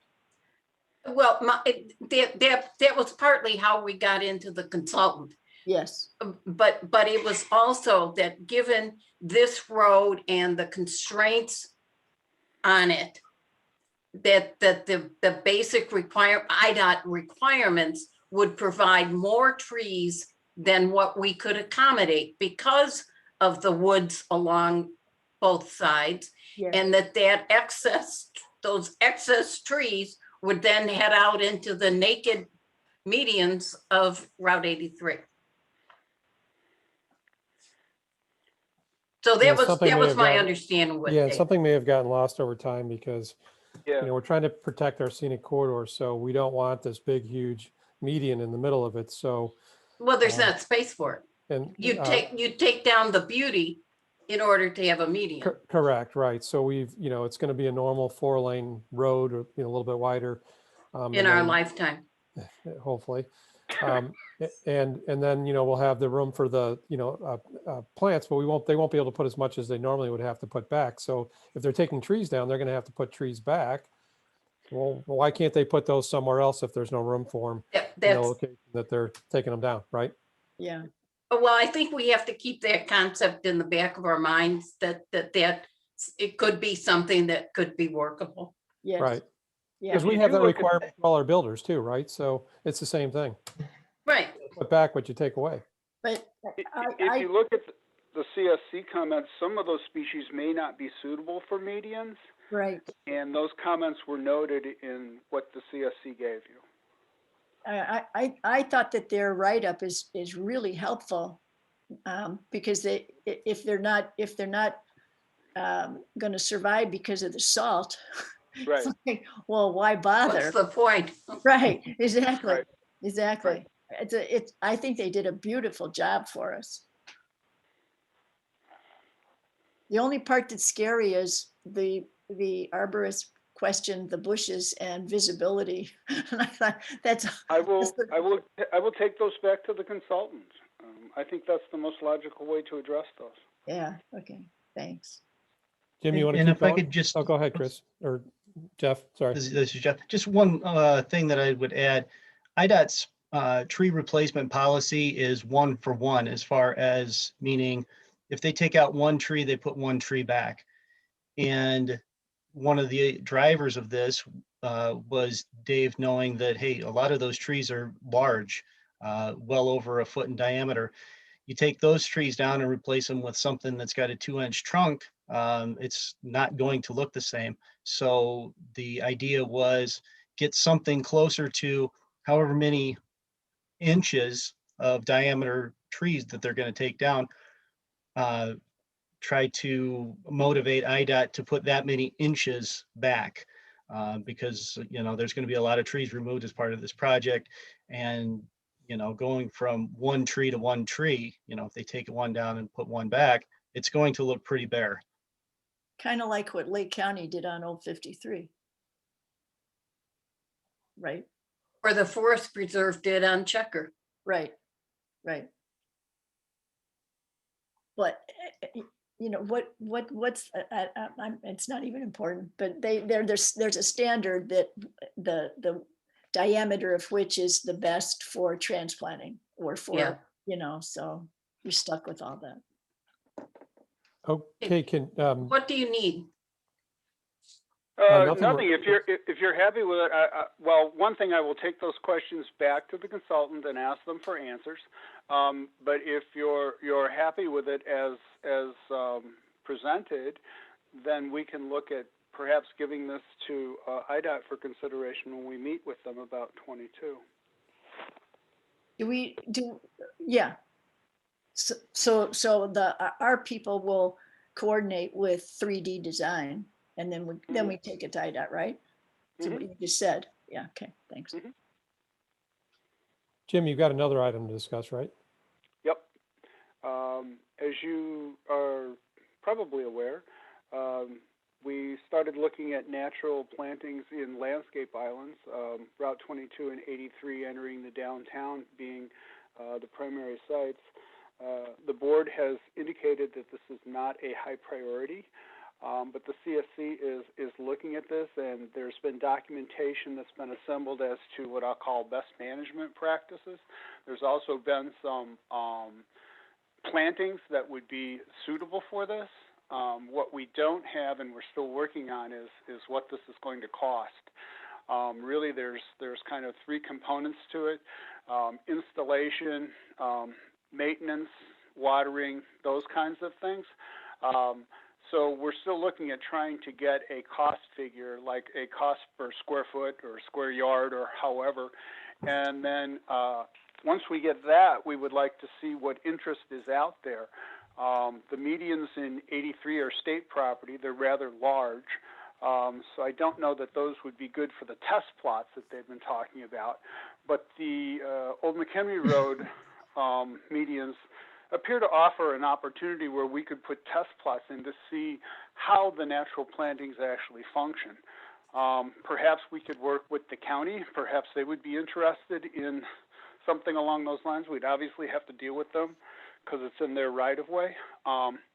But they're still working on that, and cost is the biggest factor that we need to get a handle on. Yeah, what do we do next, Jim, on that? That's just an update for you. I will be bringing it back to you when I have more information for you. Okay. Just for the record, us North Siders would love a test plot up north. So no, Yeah, but we've got different but no temperatures. Yeah. It's colder up here. Yeah, I heard that. I know that. Okay, thank you. Jim, thanks for your reports. We appreciate it. You are welcome. Thanks, All Jeff. right. All right, so we're gonna move this to the report of the village engineer, Jeff Perry. Okay, I see the time and I know there's still quite a bit on the agenda, so I'm just going to highlight a few things that that are updates after the engineer's report was made. First thing I want to share is Kruger Road. The bids were opened on Friday and we got, the state, I should say, got 6 bidders, and the low bid was from Peter Baker, which was $1.045 million, which is significantly less than the engineer's estimate, which is very good news for the village. So Peter Baker, great contractor. Now the state is going to move into the process of entering into a contract with them. So wonderful news on Friday on Kruger Road. That's great news, Jeff. Very great news. Yeah. Next, Robert Parker Coffin Road, the award-winning streetscape project. Last week, the village officially was given the award and it was sent over to Village Hall, and Mr. Is that Balling. pretty? Nice, nice. Good Horrible. job, Jeff. Nice. So the meeting last Tuesday was virtual, so APWA did not have the opportunity to shake hands with anybody while the awards were being distributed. So they've asked that somebody or a representative from the village be taken a picture of with the award to send to them so they can post that in their newsletters. So I've asked President Bill Jacob if he would do the honors of that, so we'll get that coordinated. Selfie, right? the- Selfie? What's that? Selfie? Taking a selfie? Forget it. Just Yeah, selfie. There you go. That'll work. So Maybe, maybe the two of you should be shaking hands in the picture. Sure, with gloves on or something? 6 feet away, Bumping elbows. bumping elbows? socially distanced. There we go. Yeah, there you go. Keep going, Jeff. The timber cover, still working on getting a contract or a schedule from Carmichael Construction on that. Hopefully next week, but I'll keep the village apprised on when that is scheduled. The Stemple parking lot, the DCEO grant, I did have the opportunity to follow up with the state to see where that grant is. And the response that I got from the state was we're still working through the numerous applications and COVID funding. So I don't think we'll hear anything for a little while, but I'll continue to follow up on that. the village has two drainage projects that have kind of been put on hold because of the winter, which is one is investigating the drain tile that crosses under 53 south of Marden, and the other is investigating the storm sewer at Country Club Estates, at Schaefer and Antietam and Sumter, that intersection. With the warm up in temperatures and the snow melt, those projects are getting a little bit closer. So I will also keep you updated on the schedule of those. The other thing that I just want to share, the Grove and the berm project, we did get a landscape plan from them last week, and that's currently under review. And I also had a conversation this afternoon with the testing company for the Grove, just to kind of talk through the soil testing plan and what's going to be required. And I am optimistic that I should see something early next week for that. So with the approval of the berm reshaping plan, approval of the landscaping plan, and then approval of the soil testing plan, that allows the contractor to commence the final reshaping and completion of that project. So seems to be going in the right direction. So I will keep the board updated as that moves along as well. So with that, I would just say if there's any other questions, happy to answer them. I have a question, one. Jeff. Are you aware of a drainage problem on Indian Creek Road? It's been there for a long time. It seems to be worse. I saw a very near accident because of the water gets so deep on the road, and you can't get through it. So you go in the other lane, and it's not a good situation. Is it in Long Grove or is it in Hawthorne It Woods? is Long Grove. It's Long Grove, okay. Yeah. No, is that just west of Diamond Lake, maybe? Yeah. Okay. It's right west of Indian Meadows. Indian Meadows, okay. Yeah. Is it there today or is it? No, it's during the bad rains Okay. or a serious melt. And it's so bad that ducks use it. It's not good to have ducks on the road. But if Talk you about would, sitting ducks, man. Yeah. pardon me?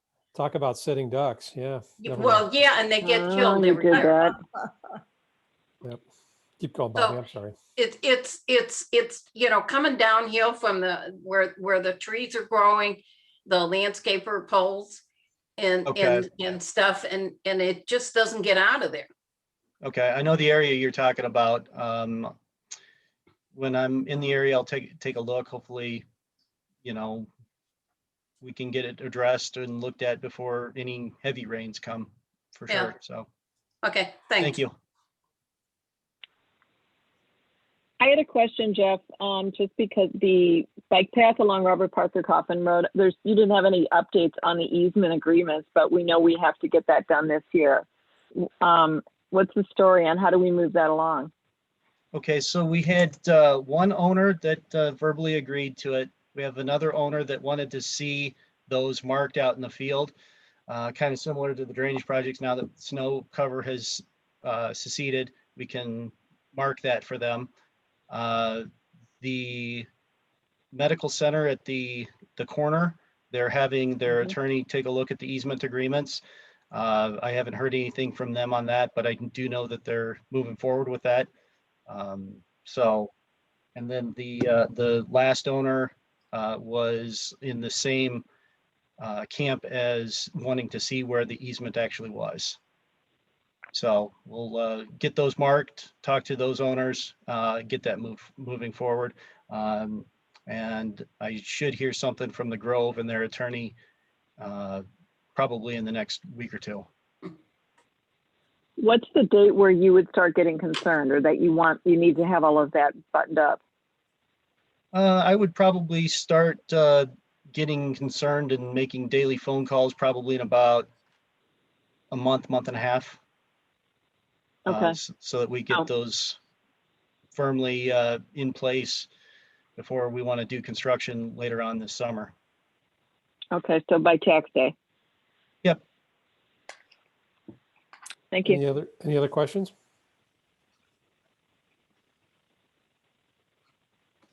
All right, Jeff, thank you. Do we need Jeff for the budget part, or can Jeff go? Bill, you're talking, but we can't hear you. No, he should stay. We already Okay. talked. In case Okay. question comes up. All right, thank you. Then I'm just going to move us right along then. Everyone okay with that? We'll do the village president and trustee reports. I'll just say I did provide you the information for Baker Tilly. If we want to talk about it in executive session, we can. I don't want to talk anything more about it in public session, but hopefully that's self-explanatory on where they're at. And if we need to, we can go in executive session. Then on, I guess the EDC, Trustee Michaud, do you want to talk about the meeting this morning?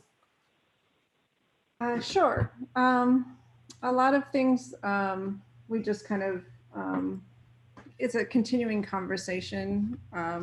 So not really any big updates. I think that 2 of the How'd You Do It videos have been edited and are ready to post. And so Denise and I are going to meet and get those up on the EDC website. And the drone video is done and ready to be posted as well. So that will go up. We've talked about the next phase in drone videos, and I think we're going to focus on the 2 TIF districts and get some drone shots of that.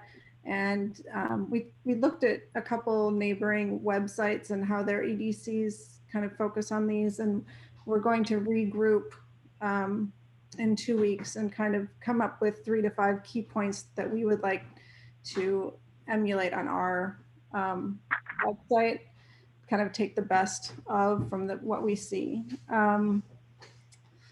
And we talked a lot about point of sale, and I think that the sales tax with that is if somebody comes forward with a concrete example of what they want to put there, that would be the only way we would be able to determine whether the sales tax would come to Long Grove.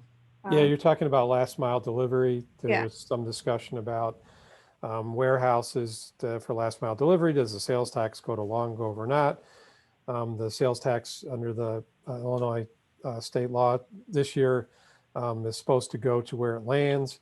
So there's been some, discussion about that, and just understanding the new tax laws. Today we get it on a per capita basis, so whatever goes back to the state, it gets allocated per capita. But I'm sorry, last year we got it per capita. Now it's going to be destination based. So we're not sure, but that's one of the questions the EDC has been talking about for the last 2 meetings. That's pretty much it. End of report. If anybody has any questions. All right. Thank you, Jenny, for the report. Thanks for leading the EDC meetings. It's appreciated. Trustee Nora, you sent some information to us this afternoon. Yes. Do you want me to present it, or? You can. I mean, I know what it looks like. I don't know if everybody else had a chance to look at it, but feel free to put it up. Is there a diagram like your pie chart you want to show, or? Is there... There's the one that's basically the recap for for February 21, and then the year to date. All right, let me share my desktop, and then maybe that'll help us with the discussion. There you go. And I can make it bigger if you want, I think. So that just gives everybody the overview of where we stand year to date, as far as gross permit fees, net permit revenue, after taking overhead into account, as well as our other costs associated with these permits. I was kind of going back and analyzing the last few months of our permitting process. And we're kind of in the middle of a disturbing trend, but I don't know why. Since July of 2020, we have steadily dropped the number of new permits month over month. For instance, July 2020, 51 permits were pulled. February 21, 12. Now, if you take a close look at the other document I gave you, if you could pull that up, Bill. Yep, let me see if I can move it over. Hold on a second. Let me stop sharing really quick. It just went away.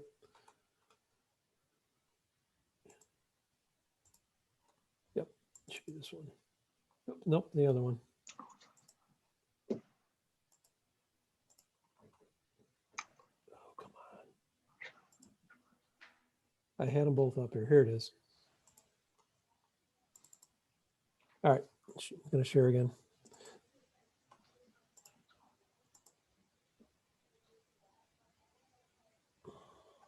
Nope, stop.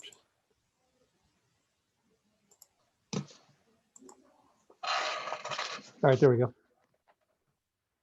Okay, if you take a look at the interior alterations, which is comprised of 1, 2, 3, 4 of the 12 permits that came in, that accounted for the vast majority of our gross revenues this month.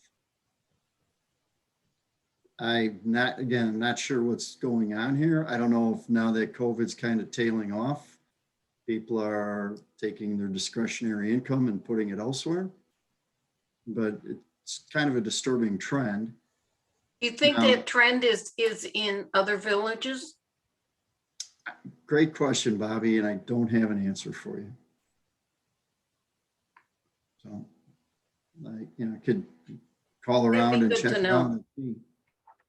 It would be very interesting to see if that is a trend across, neighboring suburbs. Why is it? Why do you use the word disturbing? Well, at this rate, 2 months from now, we'll have 1 permit pulled. That's okay, but for interior alterations, is that good or bad? I don't know. Actually, from the interior alterations, I just wanted to point out that accounted for 13,000 of the 16,000 we brought in. Yeah, I noticed that. Obviously, it's a big number. Yeah. But it could also mean that people are not getting inspections when they should. That's possible. But how do we police that? Well, yeah, that's a problem. Yeah. So one of the things we do have to do, it's been a to-do for a long time, is review all our permit fees and structure. It makes no sense to do that until we get a permanent village manager in place. Yeah. I think that's worth it. One of the things, Bill Balling, I'd like to point out, sure. I see that our building commissioner, kind of just eliminated one of her reports regarding, how did February 21 stack up with the past 10 Februaries? And that report also typically had a dollar value associated with it. And last month I pointed out that dollar value didn't align with the net permit revenue dollar value that you're seeing here in the report I sent you guys and the report that was in the village packet. So I don't know if it was just easier to not provide it than it was to come up with an explanation as to why there is that seemingly month-over-month discrepancy. Was this the first month? That part of the report fell off. Yeah, that was. Okay, I'll check on that. It might have just been an oversight. I'm not sure. I didn't pick it up myself, to answer with you. Okay, and here I'm talking about the number of permits pulled in February. As you can see here, there was 12. But in the packet, the report says 26 permits were pulled. Now, my point being is, if I don't get accurate data, I'm going to report inaccurate data. Mm-hmm. I'm not happy about that, but there's got to be consistency. I'm not sure what else to say. I'll let anybody ask questions if they have any. So are you suggesting that when you mention that permits are down, they may not really be down? I'm suggesting that I don't know. I could show you the spreadsheet that, I get every month, and it adds the most recent month to the spreadsheet. And I just went back and I looked at that, and I noticed that from July to February, the number of permits have been slowly but surely declining. Now, what's the real number this month? Is it 12? Yeah, Is it 26? we need to know that. That's why I wanted to bring it to everyone's attention, because Chuck, on that other issue, I'll talk to Pete and see what he's finding out. He's active in the Lake County Business, the Code Officials Association, see if the other towns are seeing a decline. He should give me at least perspective on that, if not a survey. But okay, that'd be great. It's just more out of curiosity than anything. Yeah. I don't know what we could do about it, but Bobby may have hit on something. Maybe people are skirting around the permitting process. yeah, it's a little trickier to find. We don't really have an active program with Pete's team to kind of sniff around, but I mean, that's normally what you have to do. You have to look for the white trucks that are not, just do a drive around. And, the white panel trucks that are there 2-3 days in a row and just knock on the door and say, what's going on, if you don't see a permit. So easier to do in like a Buffalo Grove or a Mundelein than it is in Lone Grove, but that's generally the way you try to catch them is, and more times than not, it's always the unmarked white vans. That's like the tell. Yep. So. Or our numbers are off. Something's wrong with our numbers. It could be Well, off. And you know what, I'm thinking that we might want to put something in a newsletter about why it's important to get permits. Yeah. I remember my classic with our inspector, who was he was a pain, but he saved our house because the electric was being put in incorrectly. And he came here 3 or 4 times, the inspector, and he made him change it. And he fought him on it, but it was a good thing that he did. And so my concern would be that people are not getting that safety inspection in their work. Mm-hmm. I think the average person views it permitting as more of a pain with no real benefit to them. But I agree 100%. There is a huge benefit to the homeowner. Yeah. And we perhaps need to remind people that there is a value. There is. We don't do it just because. Yeah. I mean, how many times have any of us been, getting work done, and you see something being done and the contractor's going, no, this is fine, no big deal. And it's not fine. Well, the inspector comes in, he's that third party. Right. Who's going to either correct the homeowner, yeah, it is fine, or tell the contractor to do it right. Yeah. So okay, I'll work on that. Yeah, I am concerned about the discrepancy in the data that has been provided this month. We'll check into it, Chuck. Okay, thank you. If there's no other questions, I'd say end of report. Thank you. Thank you, Chuck, for the detailed report. Are there any other trustee reports? Anything anyone wants to share? If not, then we have the. Bill, maybe just one comment. Sorry about that. Just an afterthought. Had a conference call with Swalco. They're going to be proactively trying to encourage municipalities and public departments like police and fire to install sharps collection sites. Basically, too many of these are ending up in landfills. Too many are ending up in the drug collection bins and creating hazards for the people who have to sort through the drugs that are being deposited into some of these sites. Anyway, Long Grove Fire Department was considering installing a location at their facility. I think that's an appropriate, great place to do it. If not, if they don't do it, I'd be coming back to the village board to consider, after we reopen, to put something like that into Village Hall. Now, is that a depository for getting rid of needles and things? Yes, exactly. Mm-hmm. Great idea, Chris. I Okay, agree but with you. we need to take a look at it down the road. But if Long Grove Fire Department does it, it's a great place for that because it's maintained and monitored, which We is just need to let appropriate. people know about it, and Bobby will help with that. Yeah, but I'm not sure they've done that. I've got to check back with them to see if they've gone ahead. You let me know. Yeah. I will. And that Thank you. brings up a question that I've had on my mind for a while. I keep forgetting. Wasn't Waste Management picking up electronic recyclables once a month? If you make a phone call ahead of time. Okay. Right. Okay, because I saw the announcement for, the recycling last Right. weekend, and I was kind of thinking, well, why are we doing that if Waste Management has it in their contract to pick up? Chuck, that's a very good point. We should have been clear around that, so that's on me. But they, Sherry asked me what I thought of the suggestion to publish it, and I approved it because it's kind of a charity event in a sense, and if people wanted to bring their equipment in and pay for it, hey, that's fine too, But yeah, we should have been clearer. I agree with you. Okay. Yeah, that's on me. I do have some electronics I want to get rid of, but I'll call Waste Management. Well, the Swalco locations are easy to do. And I know. yeah, and the point So is, calling Waste Management and let them taking a. Oh, pick it up. you don't want to go to that much effort. Chris, No, you have anything else? You're No, sir. correct, Bobby.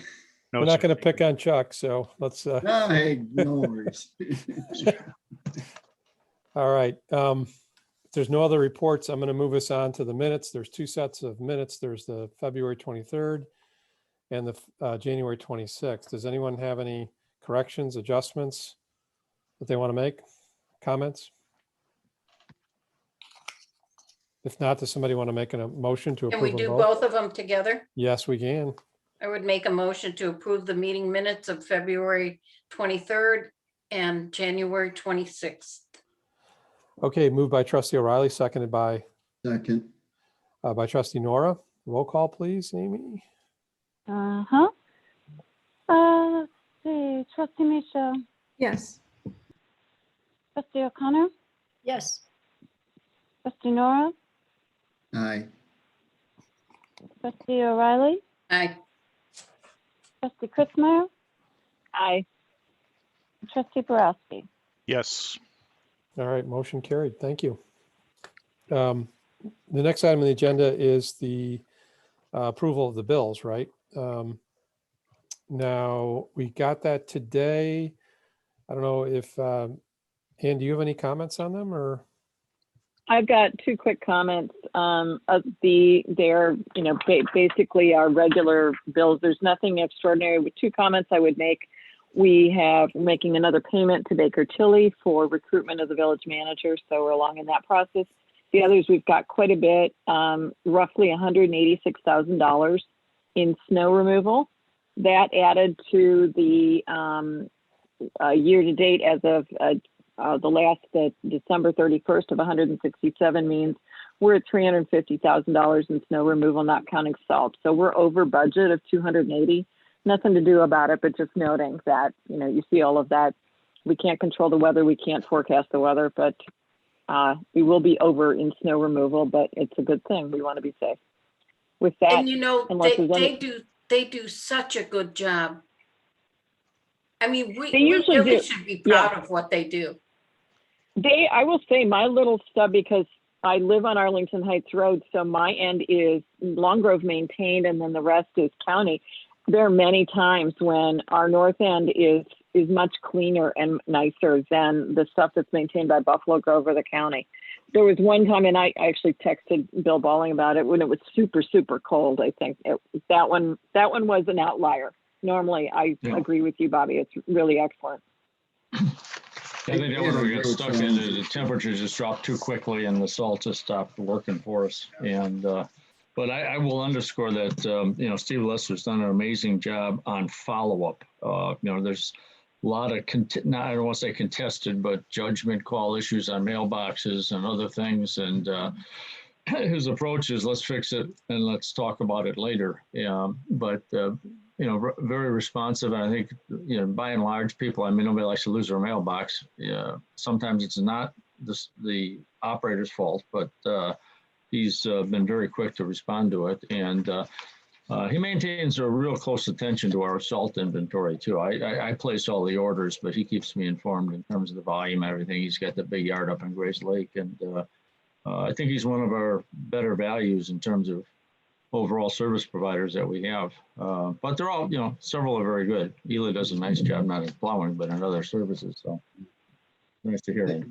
He had a real challenge this year. I mean, I'm on a corner and I've got a mound of snow that's probably still 6 feet tall, but there was no place to put it. He had to put it somewhere, and corner of my lot was a convenient spot, I guess. Yeah. And I'm not really complaining, because you really do have to put it somewhere.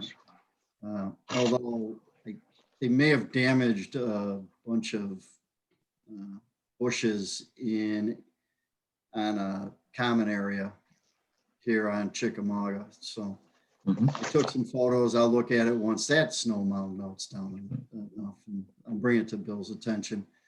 But they had a tough year this year. There's a lot of snow. Yep. All Let's right, hope does it's all somebody behind us. does somebody want to make I a would motion? move.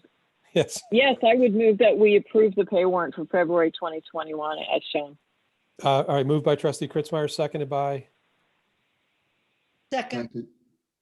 I think it was trustee O'Connor. Yep. Roll call, please.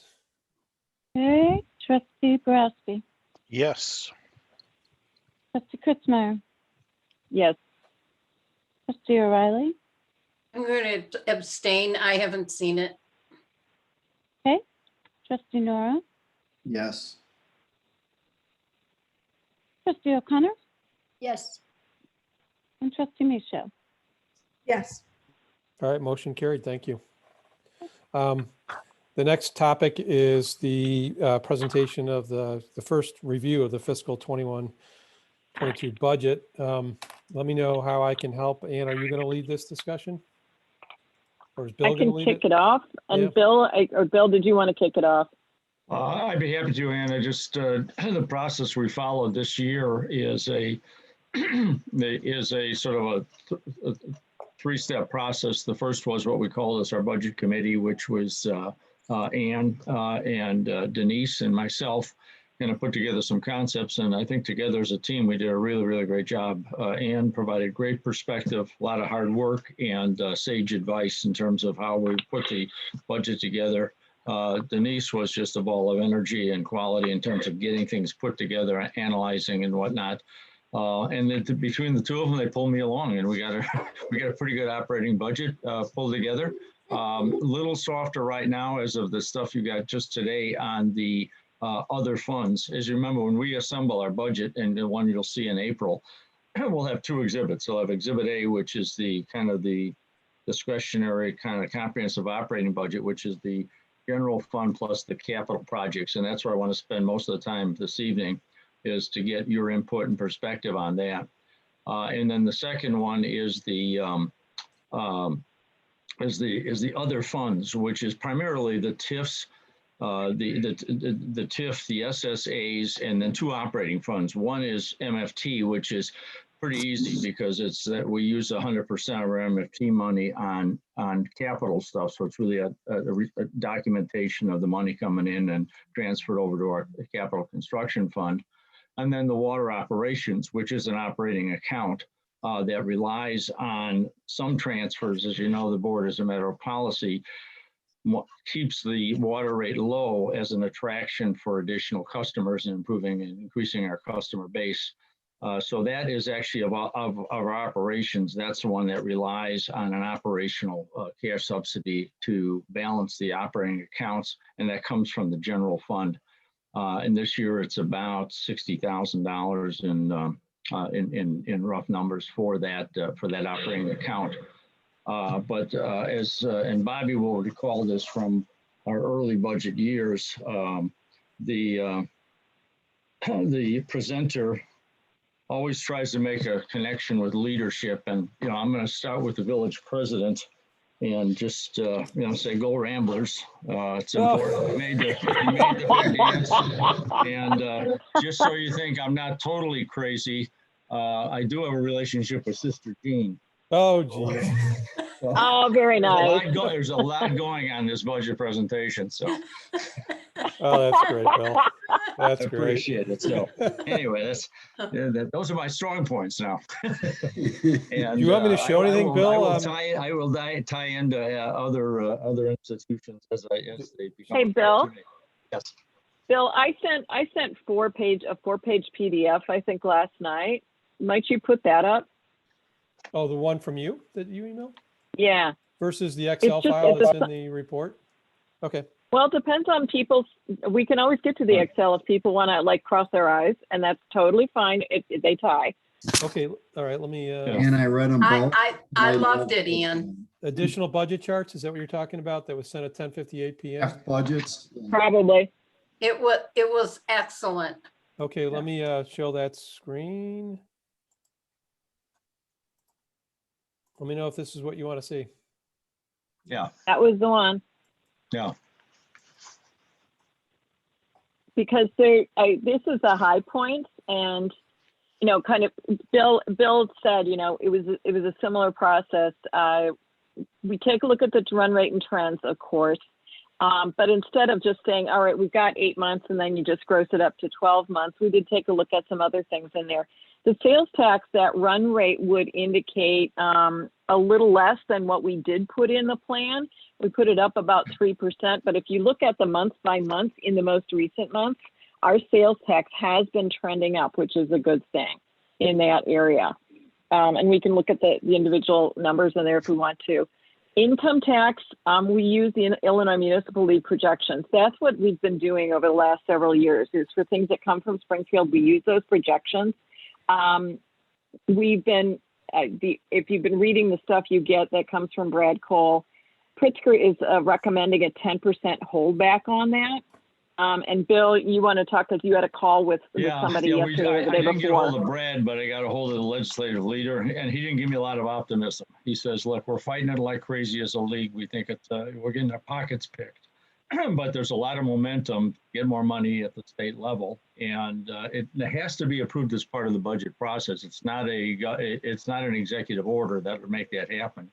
But obviously, the legislature in both houses is complementary to the governor's political bent, and it's hard to say. But that'd be a lot of money to lose. I did not deduct it at this point, because using our full load, and even if it was deducted, because we have a bit of a surplus in the general fund, I think we can survive that with the spending plan that we put together. We have to carefully track it, but I didn't get a lot of optimism from the legislative director, other than they're fighting it like crazy. They don't think it's fair. They're contacting legislators, but it's possible we'll get our pockets picked by the state. And part of that's just the economic reality that, they need more money, and they control the checkbook. And that's when you use the term holdback, is that forever? Well, it's, once they get it up there, it's an annual budget process. So let me put it that way. It could be every year that could be considered. But once it gets up there, it's hard to pull it back, although it has happened. It has happened. It has. Where it was ground down. It's not a really fair thing to do, but there's not a lot in Springfield that's fair. And I don't mean to sound political, but I mean, people gravitate to when they need resources, they find ways to secure resources. It's not going to break our backs. It would be annoying. And we've tried to keep the expense structure low enough that we can take a blow like that and survive it. But again, because we don't have the property taxes, anything we get from the state is really important. And any change in formula is detrimental to our long-range strategy, which is to spend prudently, but do not use property taxes as part of our operating plan. And I think it's a great goal. It's one that we've achieved successfully for a good period of time, and we'll do our best on this. But there's a chance we'll have lowered distributive fund distributions than what we expected. Just for history, Bobby, over the past 4 years, I think we've had 1 year where there was no holdback, and the others have been a 5% holdback. So it does, and I think this is the year there's been no holdback. but then it's gotten back. So it goes back and forth. It is annual. But okay, would it, is hold back a euphemism for take? Yeah. They basically, Yeah. they take the income tax collected, whatever they would apportion normally per capita, rather than pay 100%, they will distribute 90% back to the municipality. Okay, so it's not a loan. No. We're not gonna loan Springfield money. Okay, okay. No, it's just, they get it in the first place, and then how much they distribute locally. They'll distribute 100%, 90 or 95, as the case may be. The third bullet, so that's an $88,000 exposure. On the IML projections, ours would turn out to be 880,000, so 10% is 88. So that's the exposed amount that would eat into the surplus noted at the bottom. Use tax is that, that sales tax that comes through internet sales and so forth that we were talking about earlier in reference to the EDC, that last mile. That regulation changed January 2021. We're not quite sure. There's a whole mishmash of how that may or may not get down to the zip code at 60047-5124 for me. So in the past, in that budget, in that spreadsheet, it's been rolled up with income tax. We're breaking it out separately so we can track that and monitor how does that affect us going forward with the new rule change. Do we get any taxes on Netflix and our cable companies and all of that? Do we get taxes on that? Like we do on a phone? We have a franchise fees. Franchise from Comcast, but I don't think that ties in to. Well, and Netflix would be a part of your would be part of your package in theory, is it? Netflix is a content provider. Netflix is a content provider, not a utility. So you can get Netflix on your laptop or on Comcast. We have the franchise fee is with Comcast, the utility. Yeah. Okay. And we currently do not have a tax on streaming services. Could we? If we were home rule. Well. So no. Okay. I'd be a no. Yeah. Should I move on? Please. Actually, let me refine that a little bit. We could do that through an amusement tax. There has been a case that suggests that a non-home rule has the ability to do that where it has occurred and been tested was a home rule municipality, but the case didn't turn on the home rule status. So I think that the answer is we could. It hasn't been entirely tested, but I think that we have justification to do so. And it would take a while if we implement it to actually receive anything, right? Because it's got to get out there, right? Doesn't happen instantly. Well, the problem in part is that we would have to have our own collection system to accomplish it. There you go. And that is, one of the complications. Certainly, it's something that the city of Chicago, which is the test case, has a better capacity to do. Yeah, so it would cost us more money than we would make, maybe. So yeah, keep going. Or half a person to monitor. Telecommunications taxes. We've had this conversation over the years about making sure that your Comcast bill has the right town on it. We got very pessimistic when we set the current year budget. That it's coming in better. It's coming in better or at $12,000 a month. So the budget for next year is $12,000 a month. Recall, I think when we first got into office here, it was something like 22. So it's certainly down, but that is what the budget is. It's $12,000 a month, 144. The Sunset Grove bond refinancing, the effects of that plus the completed developer incentive. We got a transfer check you may have seen in December of $391,000. Part of that includes kind of a one-time thing in terms of the debt reserve fund. So we're forecasting $305,000 additional. What that is, it's actually sales tax revenues that go every month again to be pledged against that bond, but per all of our forecasts, they won't be needed. So they'll come back to the village in one fell swoop in December. So if you think about cash flow planning, we have such a high reserve, it's not usually a problem for us. But our sales tax noted in the first bullet, that comes every month. This particular thing comes in as a transfer from the TIF as they determine they don't need it to pay the bond service, and that comes once a year. So that is going to come in so we're budgeting that as a separate thing that will come in once. We should probably have a discussion residential permits. The receipts are strong. We're something I want to say like 95%, I'll have to look at it, 95% of year to date, even with 95% of plan, but with 8 months in. But we set the budget only slightly higher than this year's plan. Maybe something to monitor given Chuck's comments over the last month. So that's the bulk of the government revenues. I don't know, maybe want to switch to that next page real quickly, Bill, with the pie chart. There you go. So the left-hand side, just for the visual people in the room, the sales tax that comes in every month is 39% of the revenues, and the revenues overall are 3.88 million. That income tax at the 100%, not the haircut person, is 23%. Use tax is that last mile, the stuff that comes when we order stuff on Amazon that we'll be watching. Other taxes are things like telecommunications taxes and so forth. Fees, permits, and licenses, that's mostly the building work. Fines, this is the money we're not getting when people crash into our bridge, but that's where it would go. And then that last is the transfer excess sales tax. That's the savings we're getting from the Sunset Grove bond refinancing that will come back to us once a year.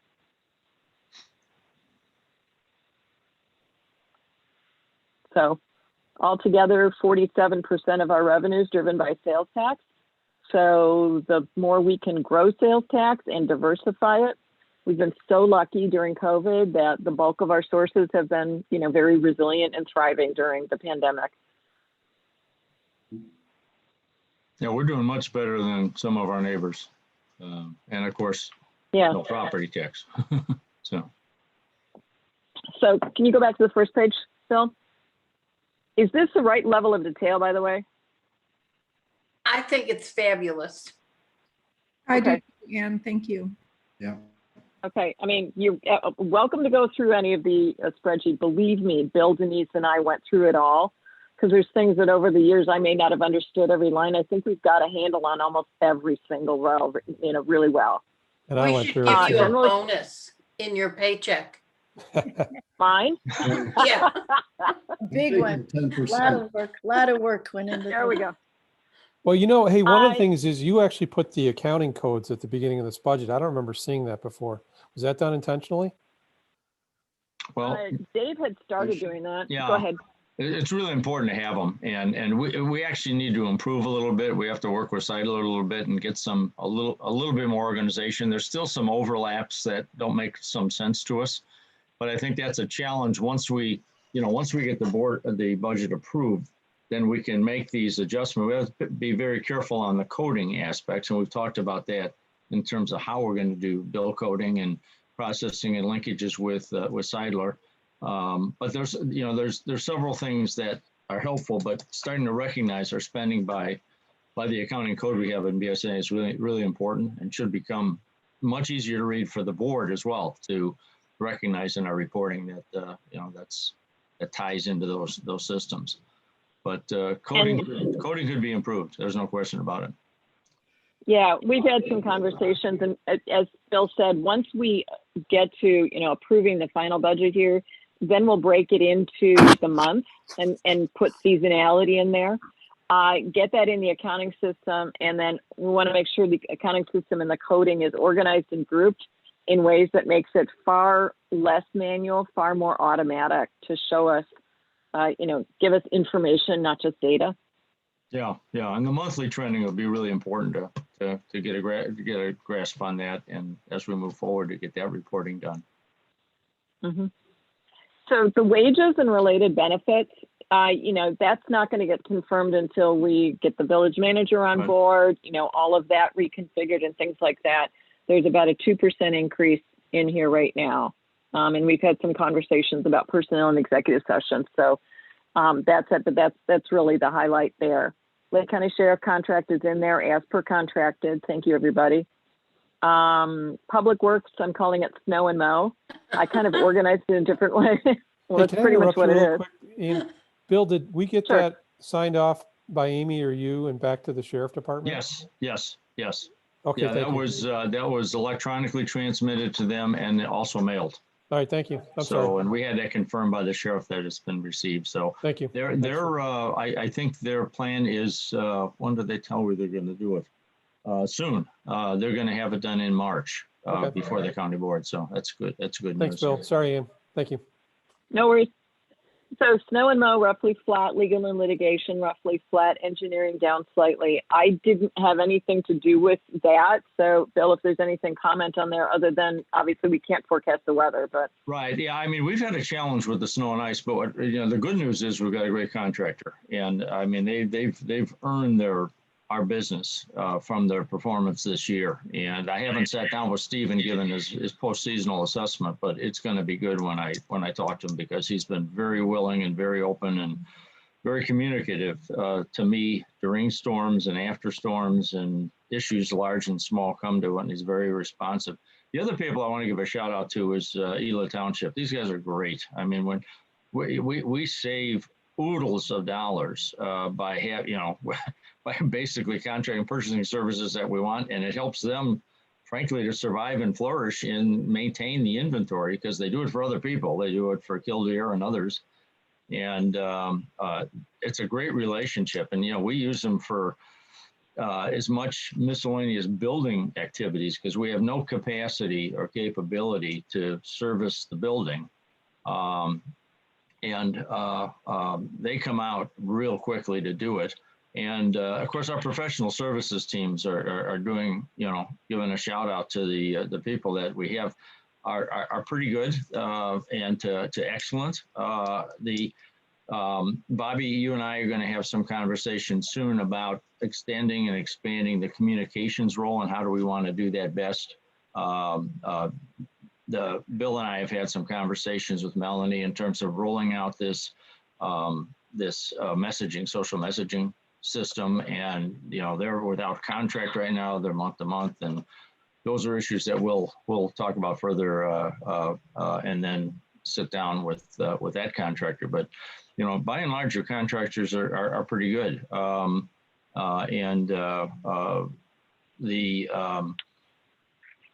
The sheriff, that was the other one. The sheriff is the biggest contract, and they've been, very responsive to us. And I know that the board pays particular attention to the sheriff. I was real happy to hear that Ryan's going to stay with us, because when I thought he was going to get the Marine detail, I figured you're never going to see this guy again.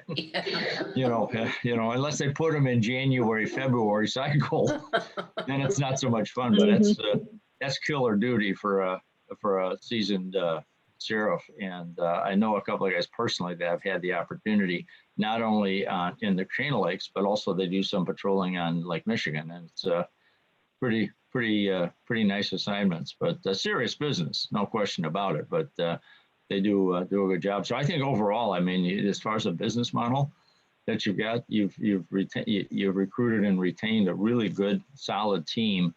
And like I say, I probably work closer with the public works operational phase. There are some rough spots in terms of linkages and information flows with Seidler at this point, but that's a shared responsibility of the village and Seidler, and I don't want to pin the blame on them, but I think they know as well as we know that you don't get a warrant passed to be handed out 3 hours before a meeting. So they're thankfully, and we appreciate the board's support to do that. But I mean, that has got to improve to the point that you respect the board's time schedule and just get it out. And so those are things I think would be good opportunities. But overall, I think we're in good shape, and I think the fact that we've been disciplined in our expenses has paid some dividends to us and let us transfer into the capital issues that we have. And I don't know if you want, I'd like to give a little commentary on the water system right now in terms of, because that's one of the assessments. Do you want to do that now or? Well, I guess the board, there's some discussion points on what to put in general expenses, I think, or maybe I could put, whether you want to do that before or after water, but I think part of the point of this was getting some board reaction in terms of, well, okay, where do we need to make tweaks and tie things up? One of the things I was pushing for with technology, and Denise did a really good job also of dogging down where are we. We found we were a little under budget in some areas. But looking at things, the EDC has come a couple of times asking for enhancements to the microsite. The website that we have from Unicode is kind of like their base model. And all along, I think we said, you know, why would you just go right into the premier model if you haven't even started with the base model? But I think we're getting a lot of things where it may make sense to go up and get some additional design customizations that will help us the way we run the village and the way we want to serve our residents. And also from my standpoint, again, getting into the, how do we make things easier for the board and everybody with less manual work? So how do we, you know, make a dashboards for us and for the public to more easily see, you know, make sense of numbers, you know, make trends and charts and things like that that are easier to understand. So in terms of technology, there's some additional budget in there. I think it's like 30,000 all in is the additional. And so. Now you're not talking changing companies. No. No, okay. No. You're just enhancing a higher model. We've got to get the, I mean, my predecessor spent an inordinate amount of time on that kind of detail and accomplished some really good results. And I've not been as invested in as Dave was in terms of hitting these deadlines in comparison to other things that had to be assessed and developed. So I think it's more of a working relationship development. You know, I think there are some things, and it'll come out in my assessment report to the village board that we do need to pay attention to on the financing side, but it's more in terms of our banking relationships. We're really not well banked right now, and our services, especially our online services, are very spotty with some of our key partners. And so I think setting that up will kind of take a serious look at our banking relationships and probably modify some of those. Will be important to efficiency without adding, you know, cost to our operation. That's not part of the website, is it? No. This is more the mechanics. Okay. I didn't realize you changed subject. Oh, Okay. I'm sorry. I'm jumping around. I'm sorry about that. Okay. But yeah, this is about just the mechanics of the way their online banking works. Some and I don't want to go into details at this point, but some of them are extremely inefficient. Some of them are great, but we got too many. That's like one of the biggest things. We had too many relationships for our size that we need to think about a new approach to our village banking needs. And you know, working that out as part of the moving forward. New manager gets on board and has an opportunity to provide some perspective on that as well. Yeah, Bobby's talking about the website that our residents see. Okay, so you're staying with the same company, but there are, and have you identified the enhancements the village needs or wants? It's basically, if we go from, you know, base level to next level, that basically gives us the opportunity to work with them to make far more customizations. Denise may be able to talk to it, but it's it's not an a la carte. It's a prefix, this one or that one. Gotcha. Okay. And to the point, Jenny made the report from the EDC, and there was, as I said, they've talked about they want some, you know, better, more engaging microsite that works as a tool for what the EDC is trying to do.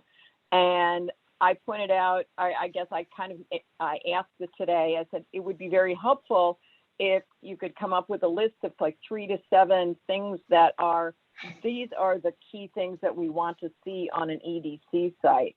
You know, to say, hey, we like that towns is a little hard. It's a lot more specific, I think, and helpful for scope for us to manage forward to say, we want to be able to have, you know, highlight individual businesses or something.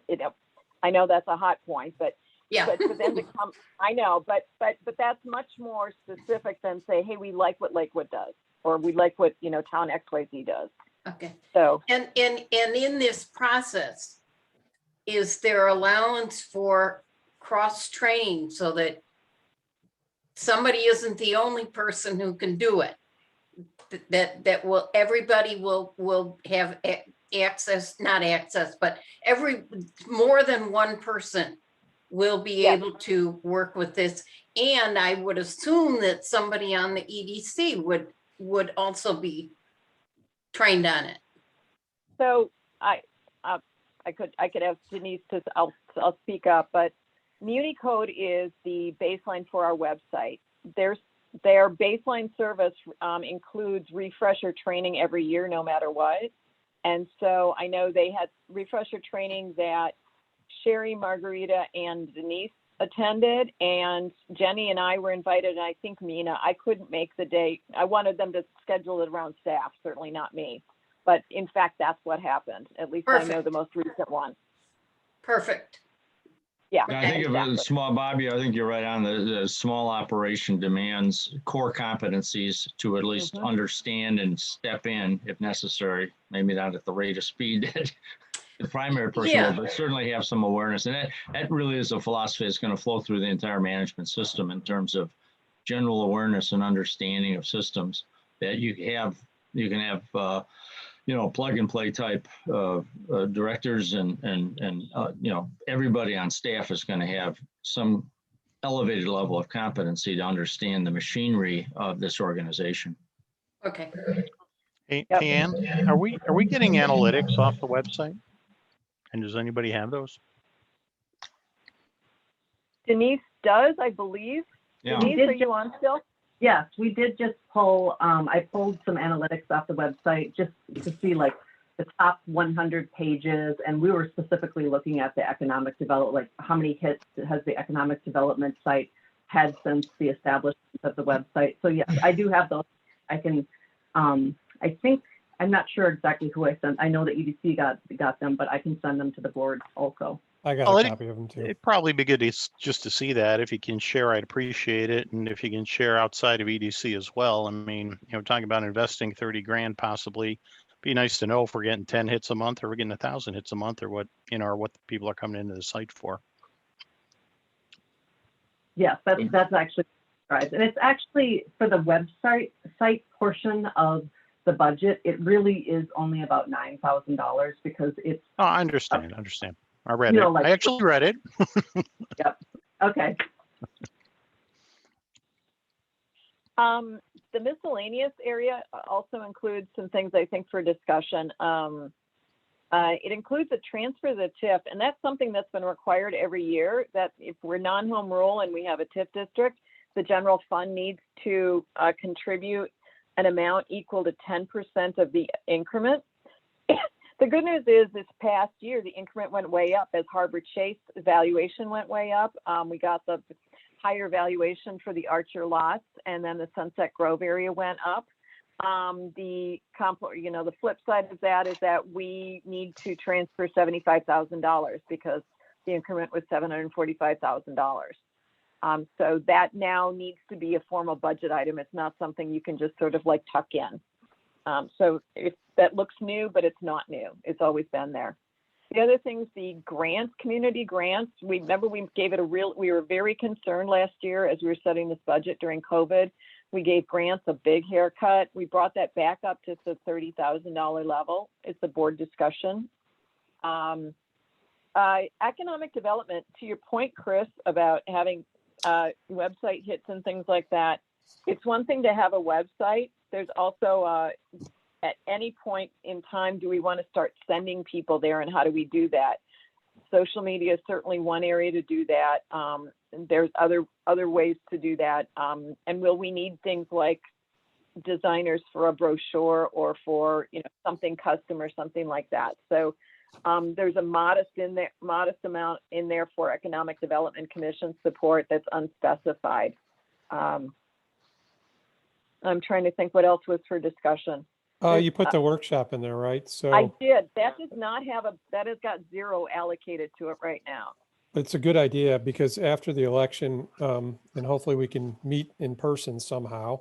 I know we're all going to get our shots eventually. I think it's a, great idea that we have that workshop. We haven't had one for a while. So we're talking about a strategic workshop, Right. direction of where we want to go over the course of the next, whatever it is, 4 years. Mhm. Okay. The last thing I'll point out also, we've allocated Route 53 kind of opposition support every year. We've spent 0 this year. We put in the same budget for next year. It's kind of a placeholder. What does the board say? I know. I'm with you totally, Chris, on it, but what do we need to have some of this in our budget? And if so, might we give a purpose to it? I know Bobby's had that comment in the past. So the question is, do we want to maintain that in a budget in the general area?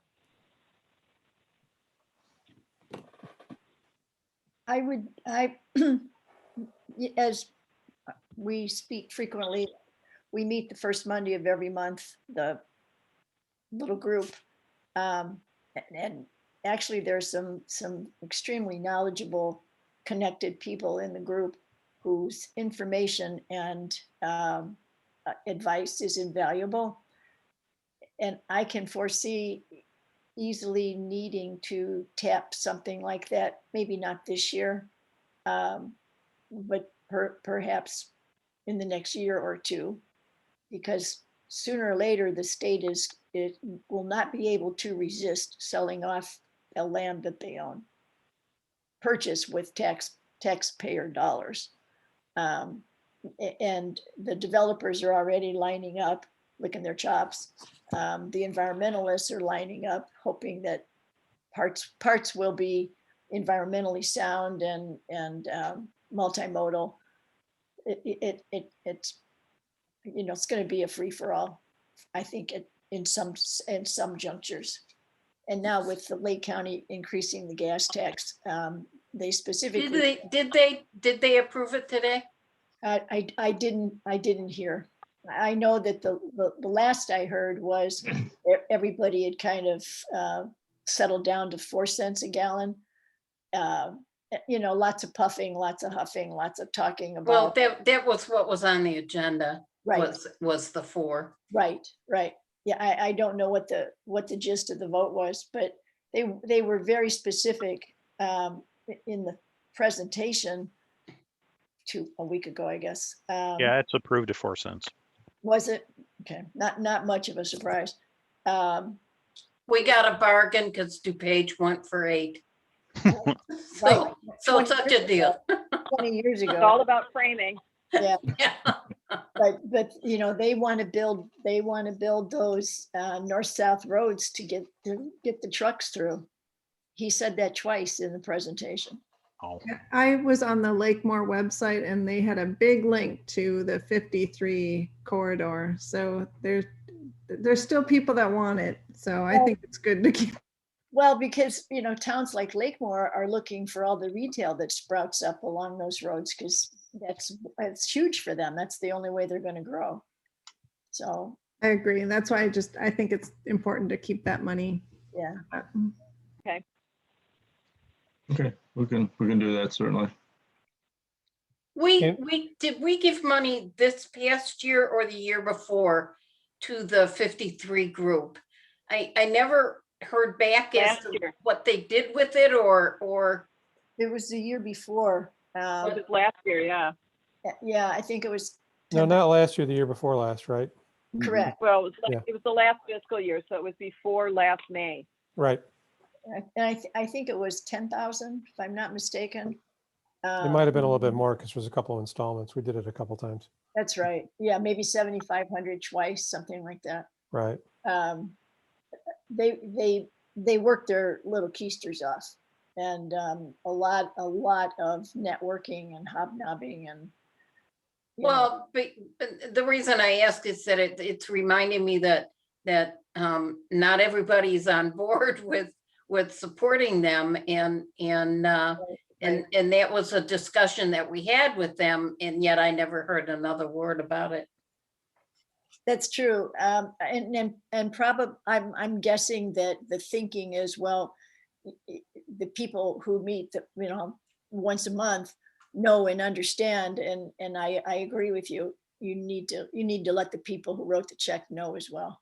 Well, because chances are they're going to come looking for another check, and it's going to be a little easier to say, no. Yeah. Yeah. I'll remind one of the ladies of that. So, but there's an awful lot of money being spent on legal fees.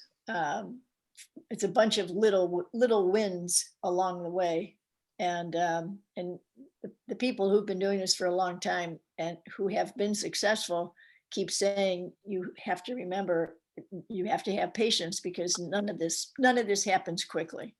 Yeah, no, I know. And you want to keep us moving? Sure. Those are my discussion points on general expenses, other than as it relates to the water business.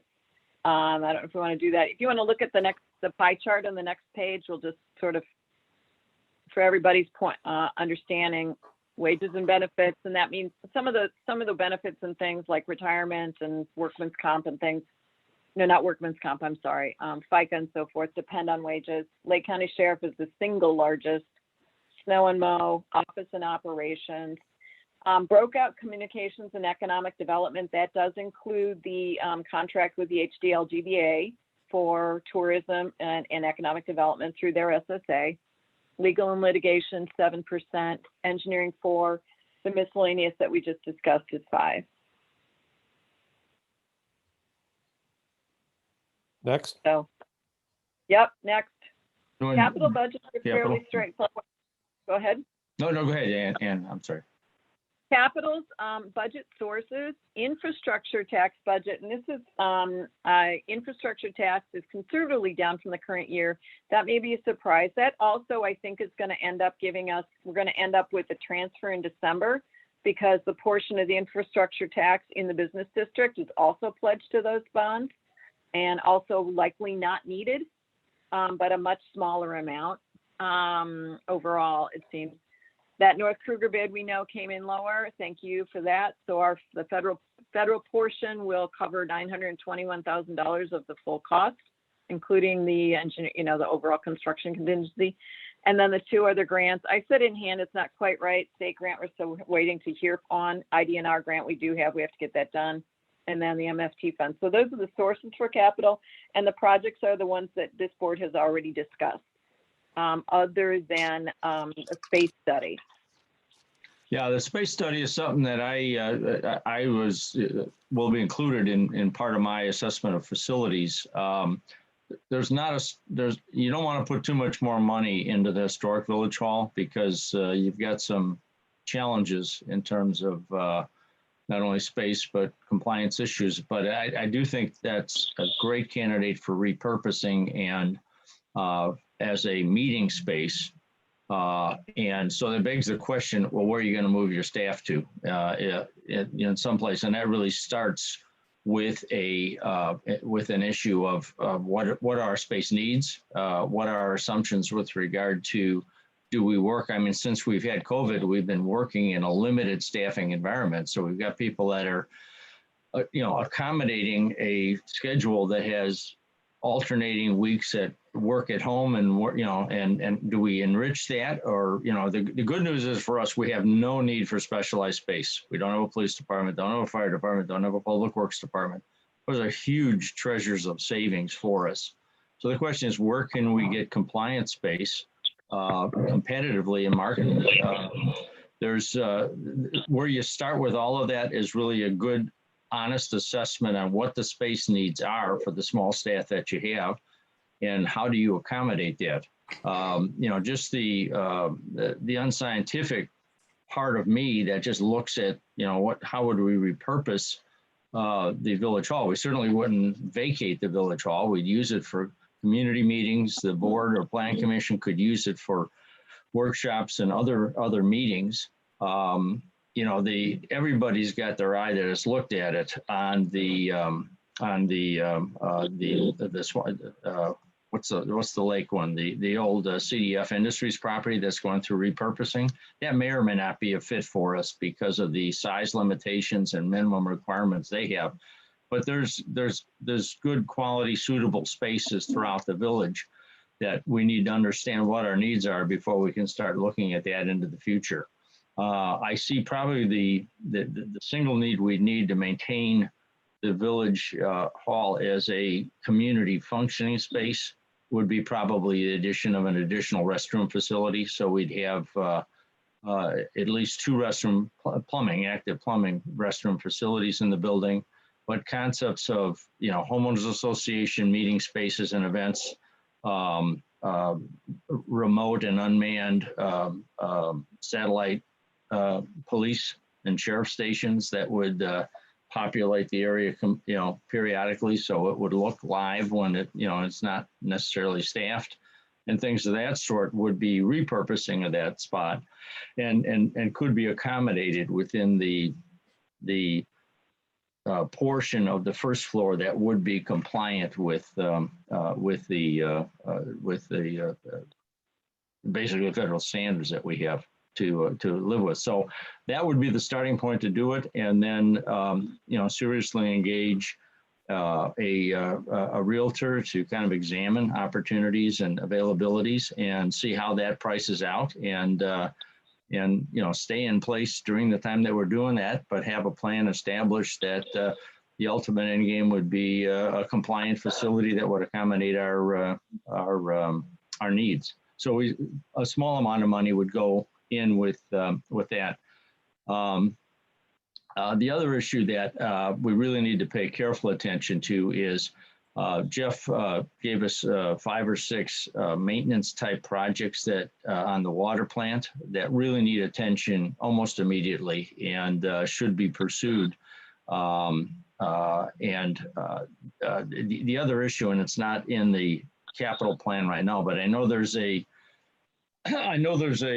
assumption on the part of the board and myself that customers are a good thing. Adding the customer base is a good thing for the utility, but there's an expense trade-off that will ultimately need some analysis.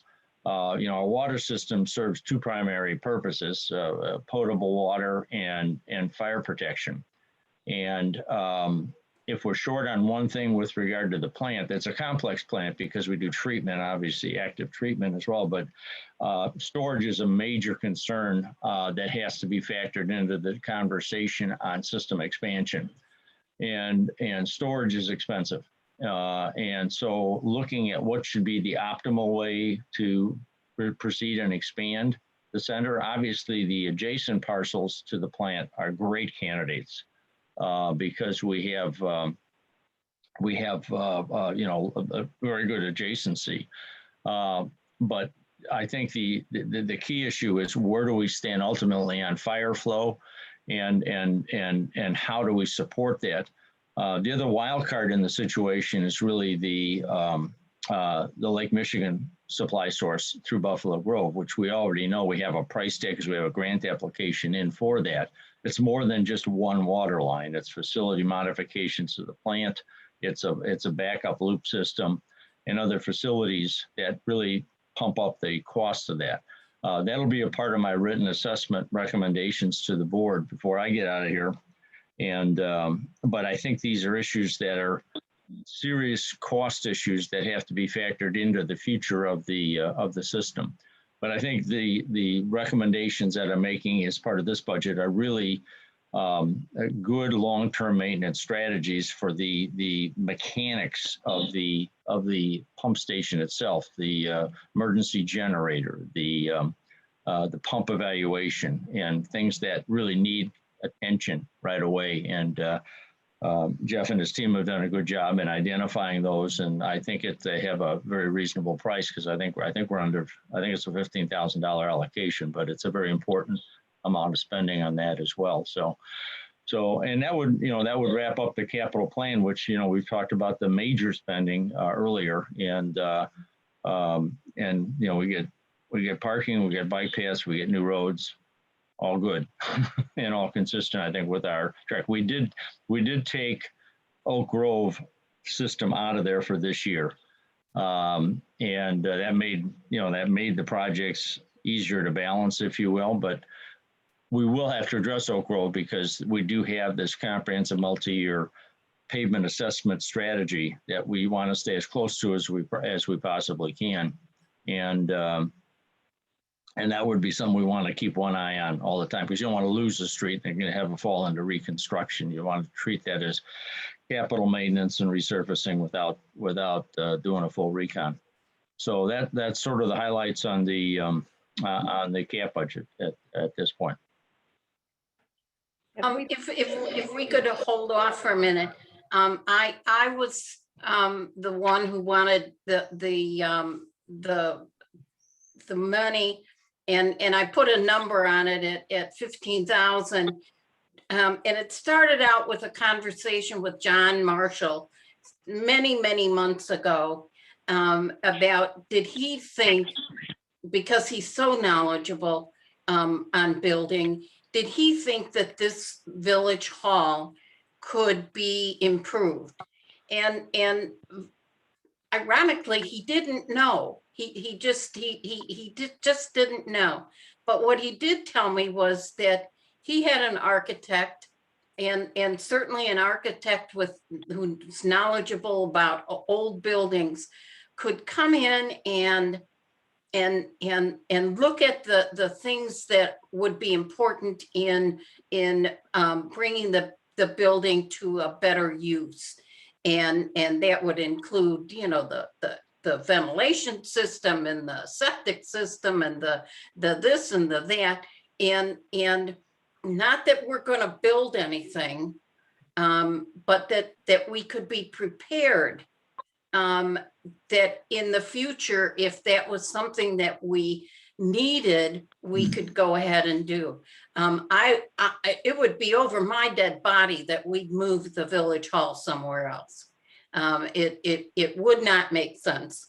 And one of the minor reasons would be that when the Ruth Barn and Archer School are in process, when they're performing, there are 200 to 300 kids who come through the barn and the school, and as a docent, you talk to them about the village hall, and this is where the government is, and blah blah blah.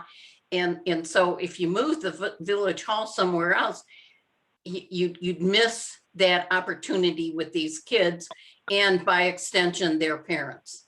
And so I would hate to even consider moving the building. I would, however, like to see it in a better operation, and even to the point of, could there be an addition put on that would make an office in the meeting room now with a larger meeting hall on a different angle to the building.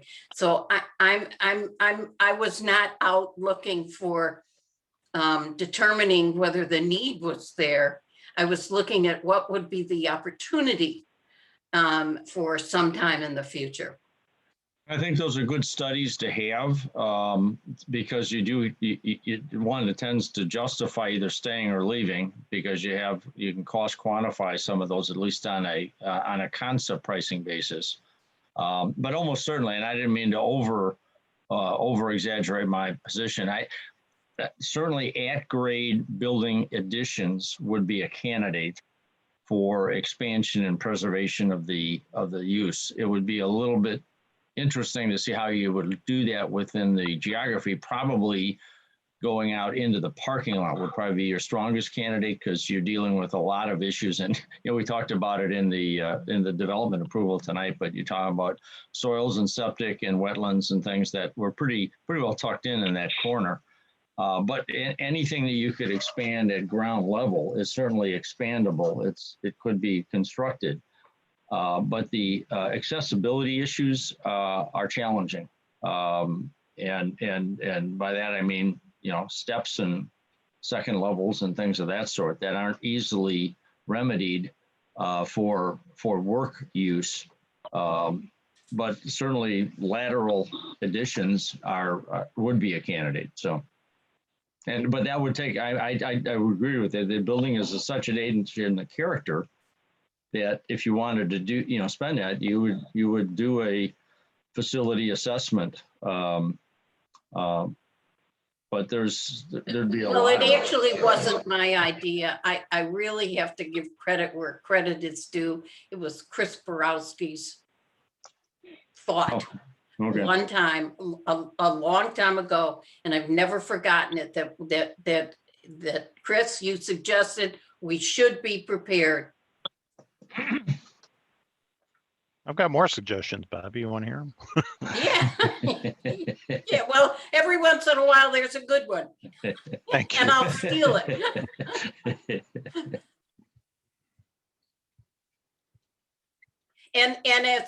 And for the water system, I am absolutely stunned that we did not follow the Manhard's recommendation to go out for bid in January. We got slammed the last time and the time before that, and it sounds like we're going to do it again.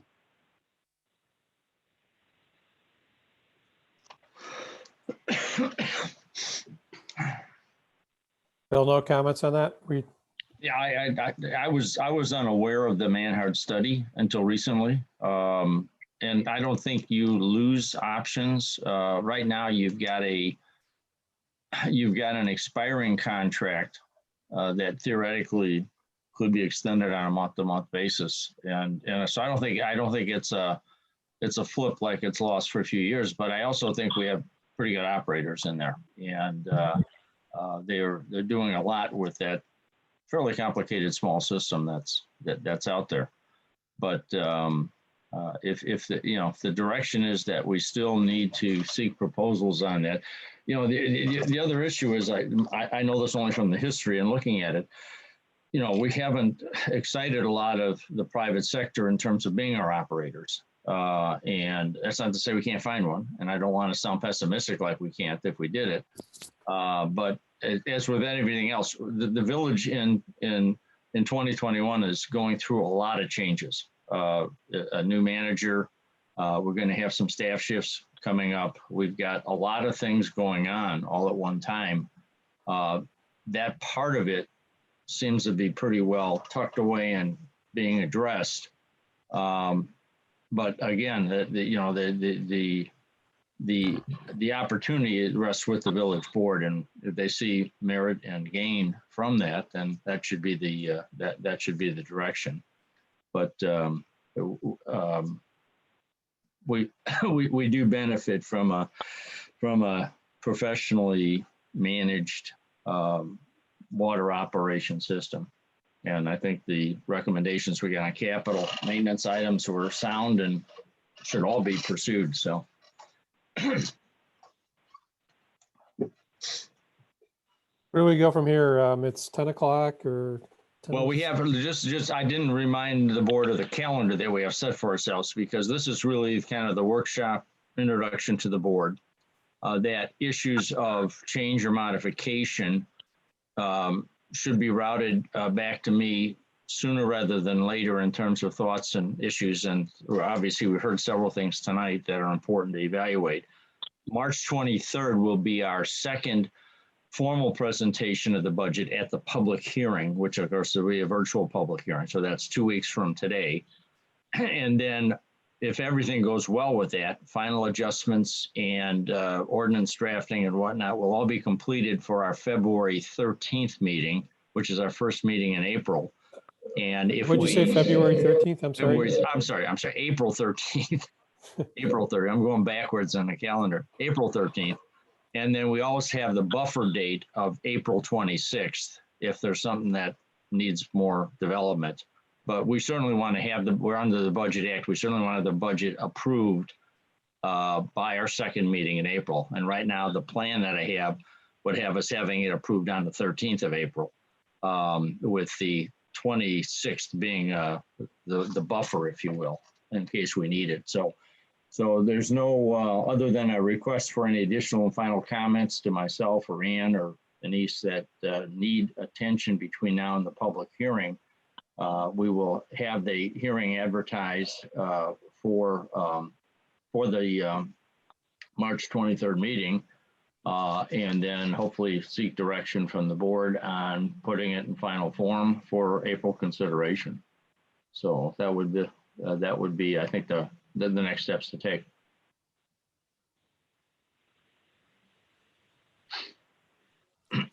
Silence. Any comments at this point? Are everyone okay with that process that was laid out by Interim Manager Pauling? Ann, are you good with it? You're the. Oh, I'm good with it. I've been along the whole way. I mean, the discussions we've had some minor points. I think basically head nodding with most of the direction here, a couple of additions and or tweaks. If anything occurs to you when, in the bright of day in the morning, for sure, get a hold of Bill and copy me and Denise.